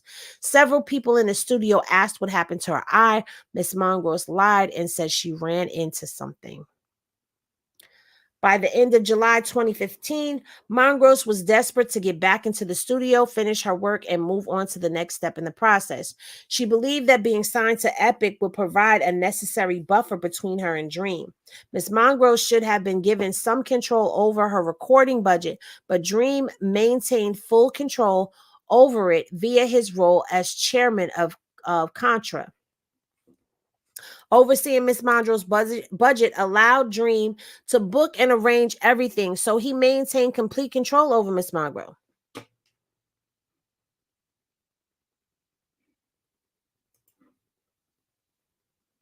You got a what? He gaslighting the hell out of her. Gaslighting the hell out of her and using her. Girl, I don't, child. As a result, Miss Mongrose returned to Atlanta to finish her record. She was living in mid-range hotels and Airbnbs while her recording engineers were placed in 4-star hotels. Baby, they were doing this off of your money. Whoo-wee. This was designed to punish and embarrass Miss Mongrose because Dream was angry that she requested a new hotel during her last stay. When Miss Mongrose questioned why those supporting her album were placed in better hotels than she was, Dream made snide remarks about her only wishing she could stay in a 4-star hotel. He called her ungrateful. Miss Mongrose got back in the studio in early August of 2015. Dream and Tricky began demanding that she pay for the food they ordered. Oftentimes, Dream would not touch the food. It was just a test and a way for Dream to control the small amount of money she was given. Dream also made Mongrose order champagne and cupcakes for the studio personnel. He said that she needed to learn how to treat the people supporting her, which was ironic given the way that he treated her. Exactly. Dream's abusive behavior continued to escalate. While recording in August of 2015, another artist complimented Miss Mongrose's shoes, which angered Dream. He locked Miss Mongrose into a room off of the studio and actually and physically assaulted her while Garland guarded the door. On one occasion, Miss Mongrose, A&R at Epic, Erica Coulter, joined Dream and Miss Mongrose in the studio. During this session, Coulter personally witnessed Dream pulling Miss Mongrose's hair tie out, pulling her hair back to open her mouth, and forcibly pouring vodka down her throat. Coulter also saw Dream touch Miss Mongrose's body while in the studio. When Miss Mongrose caught Coulter's eye, she motioned her, asking if she saw what just happened and suggesting she was uncomfortable. Coulter brushed off Dream's violent actions. Coulter also saw explicit actual text messages between Dream and Miss Mongrose during this session, leaving no doubt that she knew what Dream's true intentions with Miss Mongrose were. So why aren't we suing all of them? Around the same time, Dream told Miss Mongrose that he got his Pow Pow license back and could start carrying his own Pow Pow again. It was in a show of violent machoism. Dream, Garland, and others arranged for Dream's multiple Pow Pows to be returned to him in the parking lot of Tricky's studio by means of parking 2 cars next to each other and ostentatiously moving Pow Pows from one car to the other. Miss Mongrose witnessed this entire charade and was terrified of Dream's comfort with Pow Pows. After this, Dream regularly kept the Pow Pow on him. When he forced Miss Mongrose to have eggs, he would often place the Pow Pow next to her as a warning. Miss Mongrose was becoming increasingly isolated from her family. She spent so much of her time worrying about keeping Dream happy that she had little time to focus on anything else. Dream began getting pushy about meeting Miss Mongrose's mother. She tried to put it off because she was afraid that Dream would hurt her mother or that her mother would see Dream's abuse. Eventually, Miss Mongrose's mother arrived in Atlanta while Mongrose was recording at the studio. Miss Mongrose's mother went to the studio to pick up Miss Mongrose, and she met the sound engineer, Ned Alfred. When Alfred told Dream that he met Mongrose's mother, Dream was furious because Alfred met her before he did. Dream was livid and pulled Miss Mongrose to the staircase of the studio. While in the staircase, Dream forcefully pushed Miss Mongrose's dress up, forced her down the stairs, and proceeded to forcibly grape her from behind while he held her arms with one hand and holding the collar of her dress with the other. Miss Mongrose was unable to move, with Dream completely controlling her body. He pulled her dress collar tightly around her neck, and Miss Mongrose gasped for air and begged him to stop choking her. He pulled on the collar even harder, causing Mongrose's voice to distort, and eventually she was gasping for breath. He continued to pull so intensely at the collar around her neck that Miss Mongrose heard the seams of her dress rip. While he graped her, Dream scolded her, saying that she was difficult and that she did not respect him enough, and that he did everything for her. During this ordeal, Miss Mongrose thought that she would not survive the attack. Miss Mongrose's mother did not witness the grape or the strangling, but she was concerned about her daughter. She said she felt like she was losing her and was concerned about Dream. Miss Mongrose tried to assuage her mother's worry. She admitted that Dream was being sexually and physically aggressive, but lied to her mother by insisting that it had gotten better.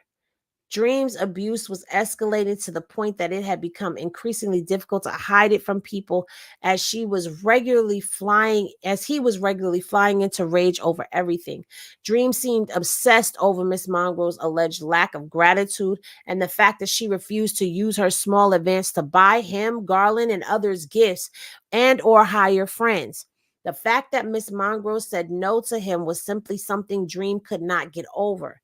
In early August of 2015, Dream told Miss Mangro that he found her a manager named G. Robertson, who was a good friend of his who managed Drake and Nicki Minaj. Miss Mongro was thrilled because she desperately wanted to find a way to put distance between her and Dream while fulfilling her contractual obligations to Contra. She thought that perhaps her new management could protect her. However, things continued to escalate. He's a friend of his, girl. You too trusting. You too trusting. She trusting all these people, but all these people that he's bringing around her are connected to him. Miss Mongro responded that she was there. On or around August 15th, Dream told Miss Mongro to meet him at the studio. Miss Mongro went to Silent Studios, but Dream did not show up. The following day, Dream texts Miss Mongros, I don't feel like we have the same interests for each other, and I dropped something yesterday and waited on you and did not hear a word. We had a good ride, but truthfully, I cannot do it for you. It's lopsided. Miss Mongros responded that she was there and he never showed up. Dream said that he was at Red Zone Studio and that she should have known to ask which studio and not assume it was Silent Studios. He then said, please end text after this and have whoever else contact me from now on. Thank you and good night, and you're welcome. He continued, don't contact me about anything about this album. And if you want to have a respectful conversation with me, if you want to have a respectful conversation with me, I'll let you know when I get the time, but not right now. Baby, when I say this man got the hook, line, and sinker on her, he got the hook, line, and sinker on her because now you're telling her you're no longer going to deal with her. You're holding her record hostage, telling her you're not going to release her album. This is feeling like Diddy and Cassie all over again. Later that evening, Tricky texted Miss Mongro that she could come hang at the studio. Miss Mongro reported to Tricky, who was a partner at Contra, what Dream had been doing to her. Specifically, she stated, I haven't told you a lot, but I can't take it anymore, and I don't want the music to suffer because we do great things, but I can't be on this roller coaster ride of threats of ending the project if I don't please Dream. If I misunderstand something so many times, he has yelled at me for the littlest things. You are part of Contra Paris too. I can't take it anymore. Tricky simply responded, oh, I'll speak to him. Girl, why would you tell him?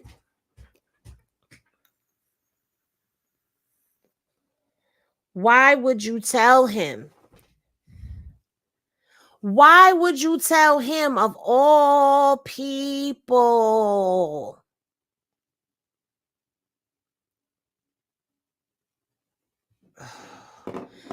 Miss Mongro confided in Coulter, which is the woman from Epic, sharing with her by phone on August 17th of 2015 that Dream was sexually and emotionally abusive, had been violent with her, and was preventing her from finishing her record.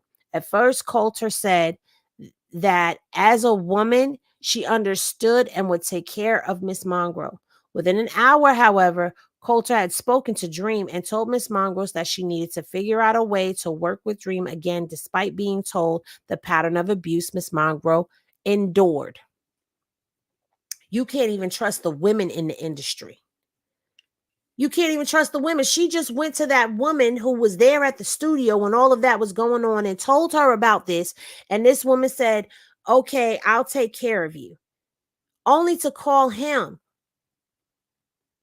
Ugh, girl. Miss Mongrose then confided in Mark Stewart, Dream's manager, that Dream was actually and physically abusive and that it had gotten increasingly worse and she needed help to get away from him. Mark seemed genuinely concerned about Miss Mongrose's safety, but told Miss Mongrose that it seemed like a personal problem that he did not want to be involved in. You going to, oh man.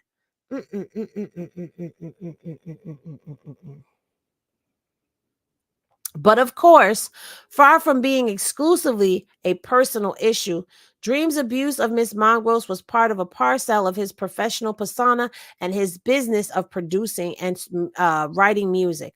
Miss Mongrose reiterated to Mark that it was a dangerous situation and that she did not feel safe staying in the hotel because Dream and Garland had such easy access to her. She told Mark that for her own safety, she would no longer be alone in a room with Dream or Garland. On or about August 19th of 2015, Mark finally agreed that he would figure out a solution. The following day, he agreed to arrange a one-way plane ticket to Los Angeles under the excuse that Miss Monroe was meeting with Coulter. The ticket was paid for by Epic. When Miss Mongrose arrived in Los Angeles, she called Robertson to explain the abusive nature of the relationship with Dream. Robertson brought Gene Nielsen and Jay Irving to the meeting. During the meeting, Robertson said that he would handle Dream and Irving would serve as Miss Mongrose's day-to-day manager.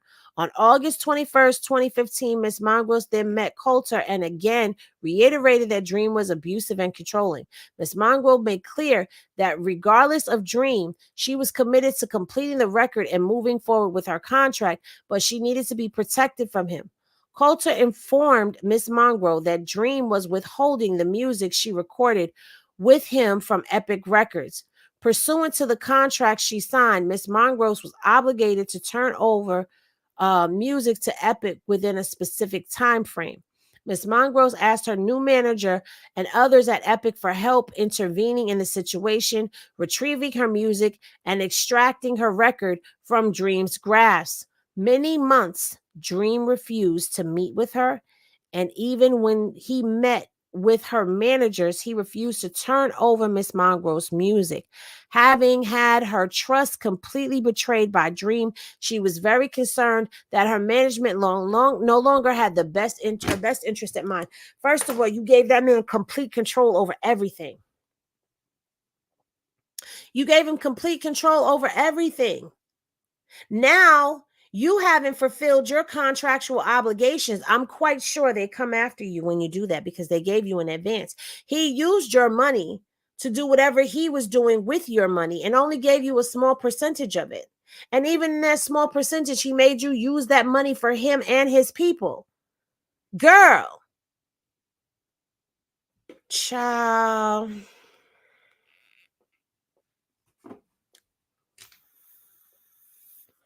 Indeed, in early November 2015, Ms. Mongrose was finally scheduled to meet with representatives at Epic, including Reed, in New York to discuss the future of her album. Tricky, Sylvia Rohn, and then president of Epic Records, I don't know, our biology, whatever, and a full marketing team were also present. Shortly before the meeting with Reed began, Dream texted Miss Mongrose, "Oh, so you tried to play me. Okay, I'll leave you with this. That record is a mistake. If you put it out, don't ever say I didn't look out." What? Shortly before the meeting, Miss Mongrose had no idea what Dream meant, but knew he did it to rattle her before her meeting with Reed. She did her best to ignore it and held it together during the meeting. It was a pivotal moment for Miss Mongrose's career. Much to her surprise, however, Irving was a no-show. Instead, he sent a young intern in his place. It was evident during the meeting that Reed found it offensive that Irving didn't bother to show up to the meeting. Reed asked Miss Mongrose where he was. She had no answer. Ms. Mongrose did her best to keep the meeting on track and reiterate how much she wanted to move forward and make the best record possible for Epic. She told Reed that she had worked for 10 years to get to where she was, but that she was not getting any of her music from Dream and his team and did not know what to do. She confirmed that she wanted to move forward, but there was a problem standing in the way. Ron and Reed both responded, Dream, at the same time. Reed then asked Tricky to speak to Dream about the situation. Surprisingly, Tricky also voiced concerns during the meeting that Dream was asking Miss Mongrose to sing songs that were not culturally appropriate based on her background. In particular, he mentioned that one song referenced Miss Mongrose as Rastas, Mongrel and Rastas. Tricky told Reed that Miss Mongrel had no say in what she was singing, and that if she was found to be engaging in cultural appropriation, it would be an issue.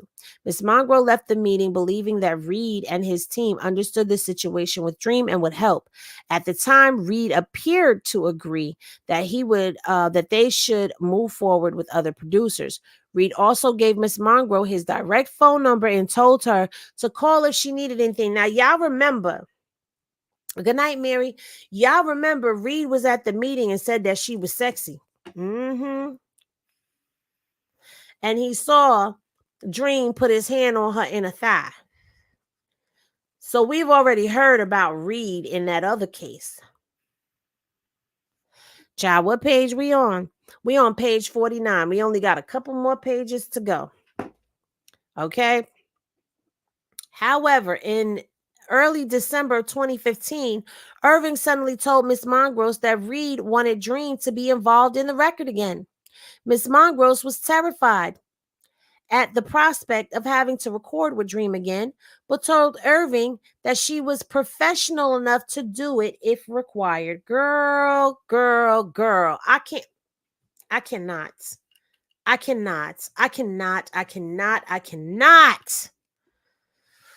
Whoo, child.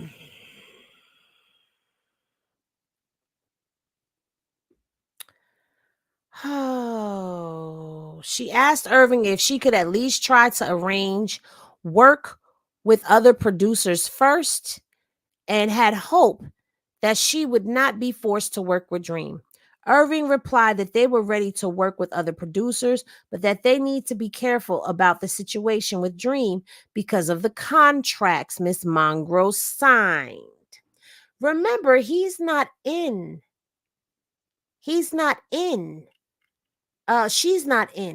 control of anything.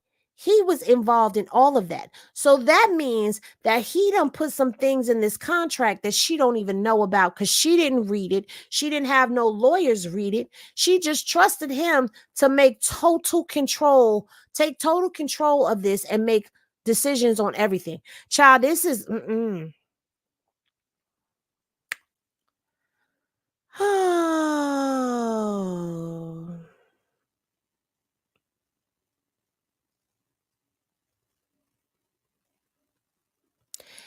It was quite plainly a no-win situation for Miss Mongrose. While she remained under contract with Dream via Contra, he refused to send any music, schedule studio time, and I am not surprised by any of this, okay? Miss Mongrose spent the first few months of 2016 trying to figure out the next step. She texted Coulter in late January and said, I'm a little lost as to why I'm still not in the studio yet. It has been forever and I want to move forward. Do you know what it is? Is it because me and Dream had a dispute or is it something else? Last she was in, I don't know what that is, was in Atlanta in August, trying to get some clarity from all sides. In February of 2016, Miss Mongrose had told the Epic family, the Epic family approved a budget for her to shoot a video Married to the Game. Miss Mongrose was never informed that what the budget was or how it was approved, and when she pressed for the information, she was stonewalled. Miss Mongrose told Irving to ensure that Dream and his team were copied on all communications related to the video shoot because she wanted to guarantee that she was abiding by her contractual obligations. Why haven't you asked to see a copy of your damn contract, girl? Irving, however, said that Dream refused to collaborate or respond, which delayed the process. Eventually, Irving said they could not continue waiting for Dream to respond and had to move forward. As Irving said to Miss Mongrel, Dream is already withholding music. We gotta move now. Finally, in March of 2016, the video shoot for Married to the Game was scheduled. Miss Mongrels immediately went to work figuring out the vision and look for the video. She asked her management to always keep Dream in the loop, particularly because she had no control or say over the budget. Miss Mongrels management sent Dream the treatment for the video. He never responded or provided any input. On the day of the shoot, Irving once again did not show up. Miss Mongrels was given a bag of generic clothes that did not fit the style of the shoot, and all the vision boards she created were ignored. The video was incredibly important to Miss Mongrel's career. It was her moment to show Reed and Epic that she could be marketed to the world and to convince Epic to increase the recording budget so she could get back into the studio. Dream called her to say he heard the video was terrible and said, "This is what you get when you don't listen to me. You got played."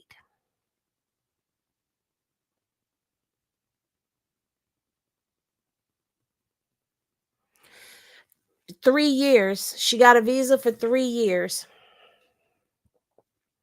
In April of 2016, Miss Mongrel flew to Los Angeles using her own money to do reshoots of the video because she cared so deeply about getting it right. After a few weeks later, Irving confirmed to Miss Mongrels that he sent the revised video to Reed and the Epic team. In 2016, Irving told Miss Mongrel that Reed loved the video. Miss Mongrel was thrilled and said she was anxious to move things along. Also in early May of 2016, Miss Mongrel's product manager at Epic Records, Franz de la Reyes, texted her to say that the video was dope and that they were planning the premiere. However, Coulter suddenly told Miss Mongrels that Dream complained about the video, that nobody at Epic liked the video, and that she should have worked with Dream on the video. This woman sounds like she's in on this. She really does. Miss Mongrel was shocked and confused and had little insight into why she was getting such mixed messages from those working with her at Epic, and had the sense that Dream was continuing to pull up obstacles in her career. Miss Mongrels pleaded with Coulter to see what Dream was doing. He was playing games and creating roadblocks after roadblock. Miss Mongrel said again that her team spent 6 weeks reaching out to Dream about the video, sent him the treatment for the video, and he refused to respond. Now that it's complete, Dream was complaining simply to derail her career.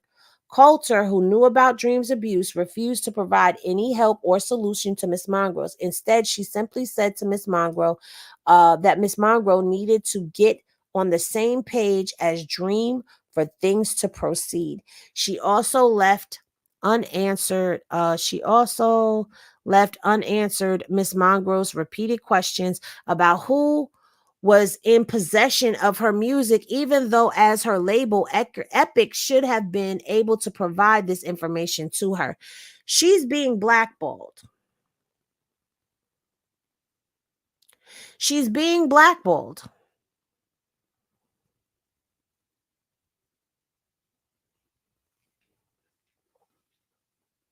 Miss Mongrels did not know where to turn. Irving, her manager, told her that Reed loved the video. Coulter, who worked at Epic, told her that nobody at Epic liked the video, and Dream seemed to be taking a great joy in the confusion and chaos it was causing. Mongrel pleaded for Coulter to arrange a meeting with Reed to explain what happened and to figure out how everyone could move forward. Reed had to change his number Reed, who had changed his number, was no longer directly reachable. On June 25th of 2016, Miss Monroe attended Epic Fest, the music festival showcasing artists signed to Epic's record label. She hoped that would provide the opportunity to get in front of Reed for a discussion about the next steps. Miss Mongrose was scheduled to go to the festival with Irving, but just 30 minutes before they were supposed to leave, Irving said he was still in still in Las Vegas, I'm sorry, and would meet her there. Miss Mongrose was shocked but determined to go. While she was at Epic Fest, Dream called Miss Mongrose and told her that Epic was washing their hands of her. Miss Mongrose did not know what he was talking about and thought that he was simply trying to harass her. Miss Mongrose ran into Reed, uh, Abrasy, and Coulter. Miss Monroe asked Reed if they could talk. Reed responded by saying, "Hey, baby, maybe later. We gotta go," and grabbed a bray and ran off. Coulter then looked at Miss Monroe with a smirk and said, "Talk to your manager. Why are you here? You're dropped. Irving should have talked to you already." Irving, despite stating that he would meet Miss Monroe there at Epic Fest, never appeared. Miss Monroe was caught off guard and felt humiliated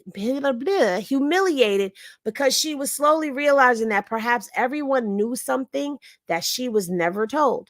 Miss Monroe then spoke to Roe and asked if she knew what Coulter meant. Rose said that she had no idea and offered to look into it.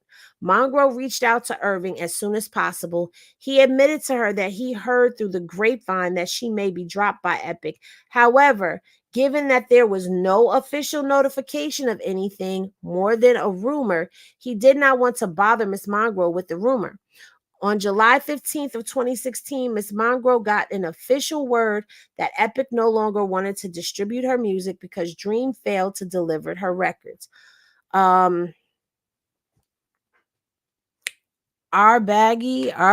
Whatever, told Miss Monroe that she was dropped because Contra failed to deliver the record and Dream was difficult to work with.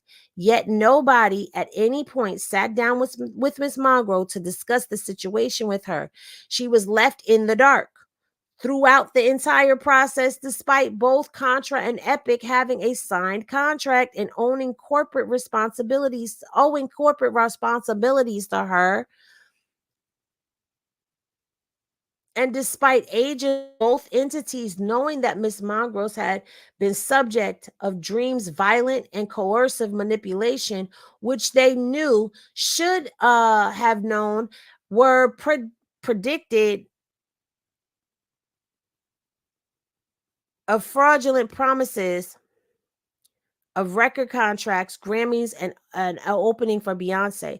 To this day, Miss Mongrose is in the dark about whether or not she is still bound to Dream and Contra Paris, who owns her music rights, or where the recording of her works are located. So she don't even know where the album is that she already did. She doesn't know she's still in a contract with this man. She don't know if she can move on or whatever.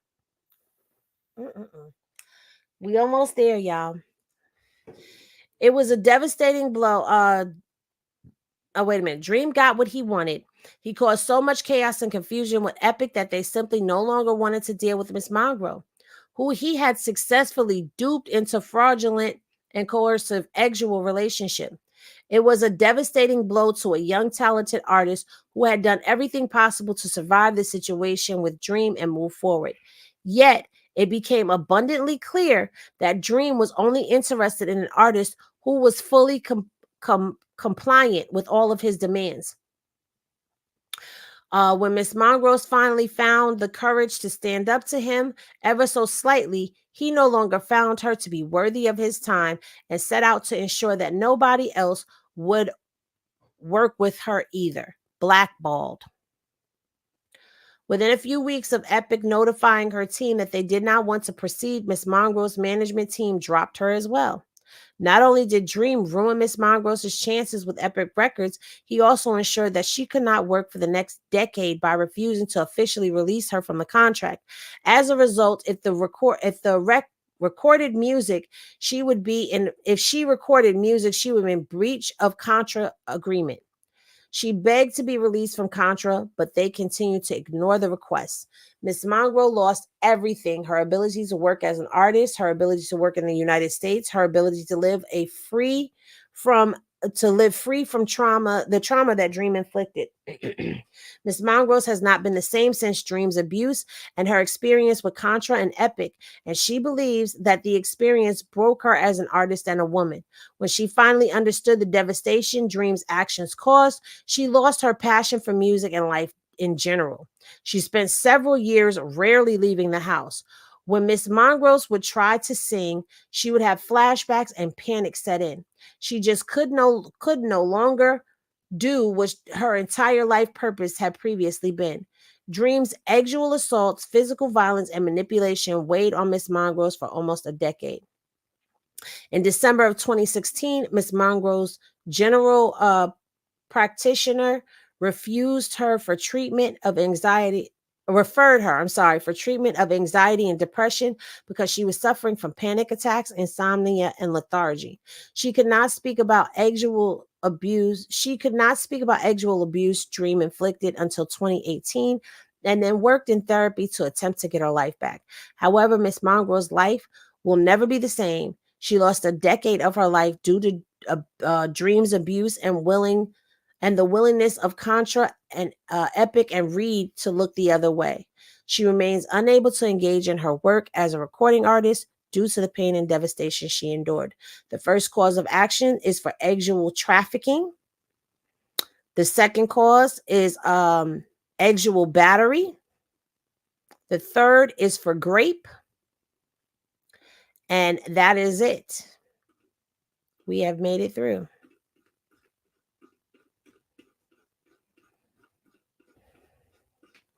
Can y'all believe it? We went through this whole court doc. This was a lot.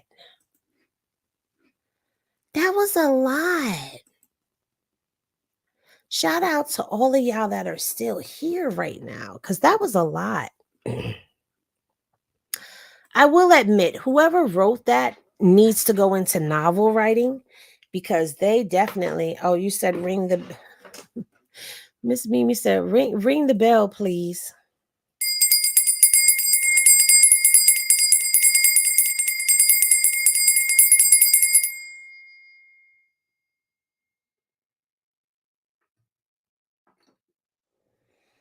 Ciao. We made it the heck through, even though I was like, but seriously, that was a lot. Okay. And I seen that there was a lot of comments that were being made as far as talking about gaslighting, talking about Stockholm syndrome, and all of those things are very much true. And because you guys have brought that up, because we are talking about SA and all of that stuff, I think that we're going to do a pour up tomorrow. Look at me being on schedule. I don't know what time yet. Thank you, you guys. Good job to y'all as well for staying through this. We're going to do a pour up tomorrow, and we're going to talk about gaslighting and Stockholm syndrome and things of this nature. So I think this is going to be a good segue to open the door to have that conversation. I think the pour up is the best place to do that. So if you're not following the pour up, I will go ahead and I will make sure that I drop the link. Matter of fact, let me drop the link for those of you who are not following the pour up or don't even know that I have a channel called the pour up. Okay, so that way you guys can be there. If you're following me on IG, you definitely I will be posting that in my story post. The pour up channel. Let me see. I'm trying to pull it up now.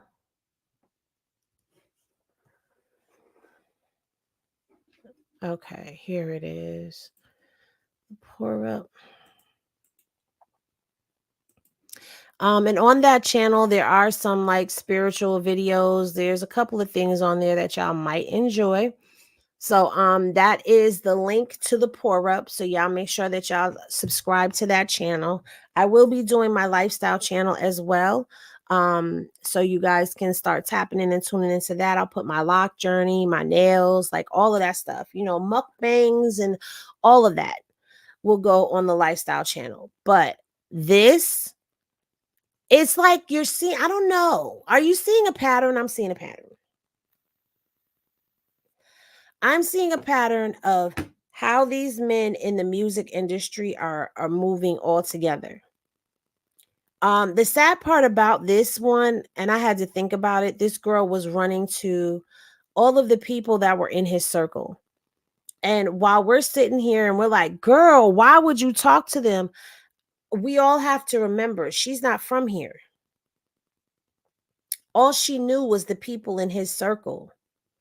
So it's not like, you know what I'm saying? Like she's from a foreign land in a foreign country trying to figure things out, and she's trapped.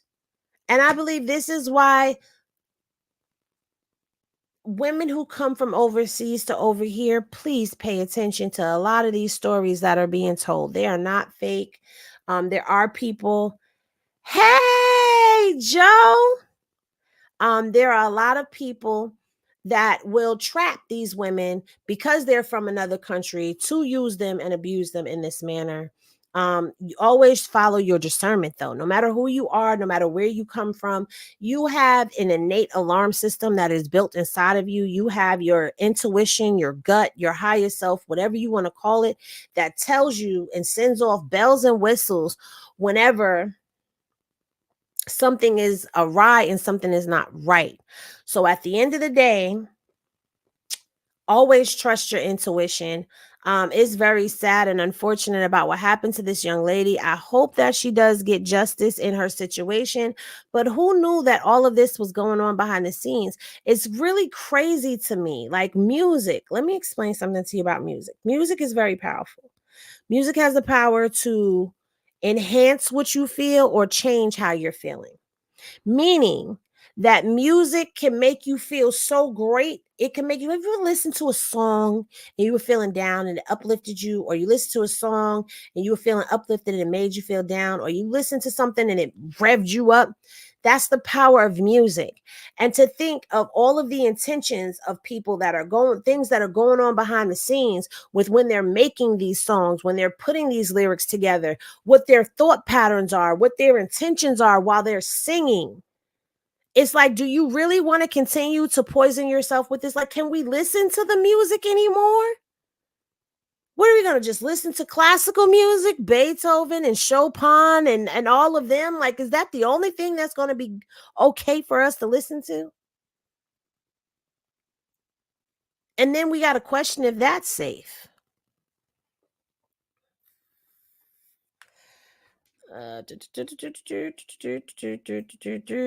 You're right, but when it comes to abuse, the language is universal, common sense, and get the F out.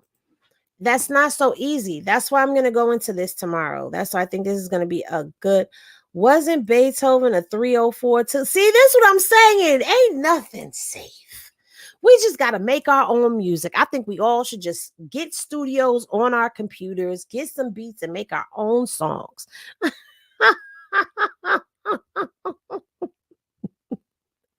I don't know, but either way, I thank y'all for tapping in and tuning in and hanging out with me. Golly, we was on here for 3 hours, guys. It's 1 a.m. on the East Coast. Sheesh. Yeah, this is crazy. But I hope that you guys, are okay after listening to all of that. And I will see y'all in the next video. Remember, when y'all rest well. Love is always love, y'all. And I love y'all and I appreciate y'all so much. Thank y'all for watching. Good night, y'all.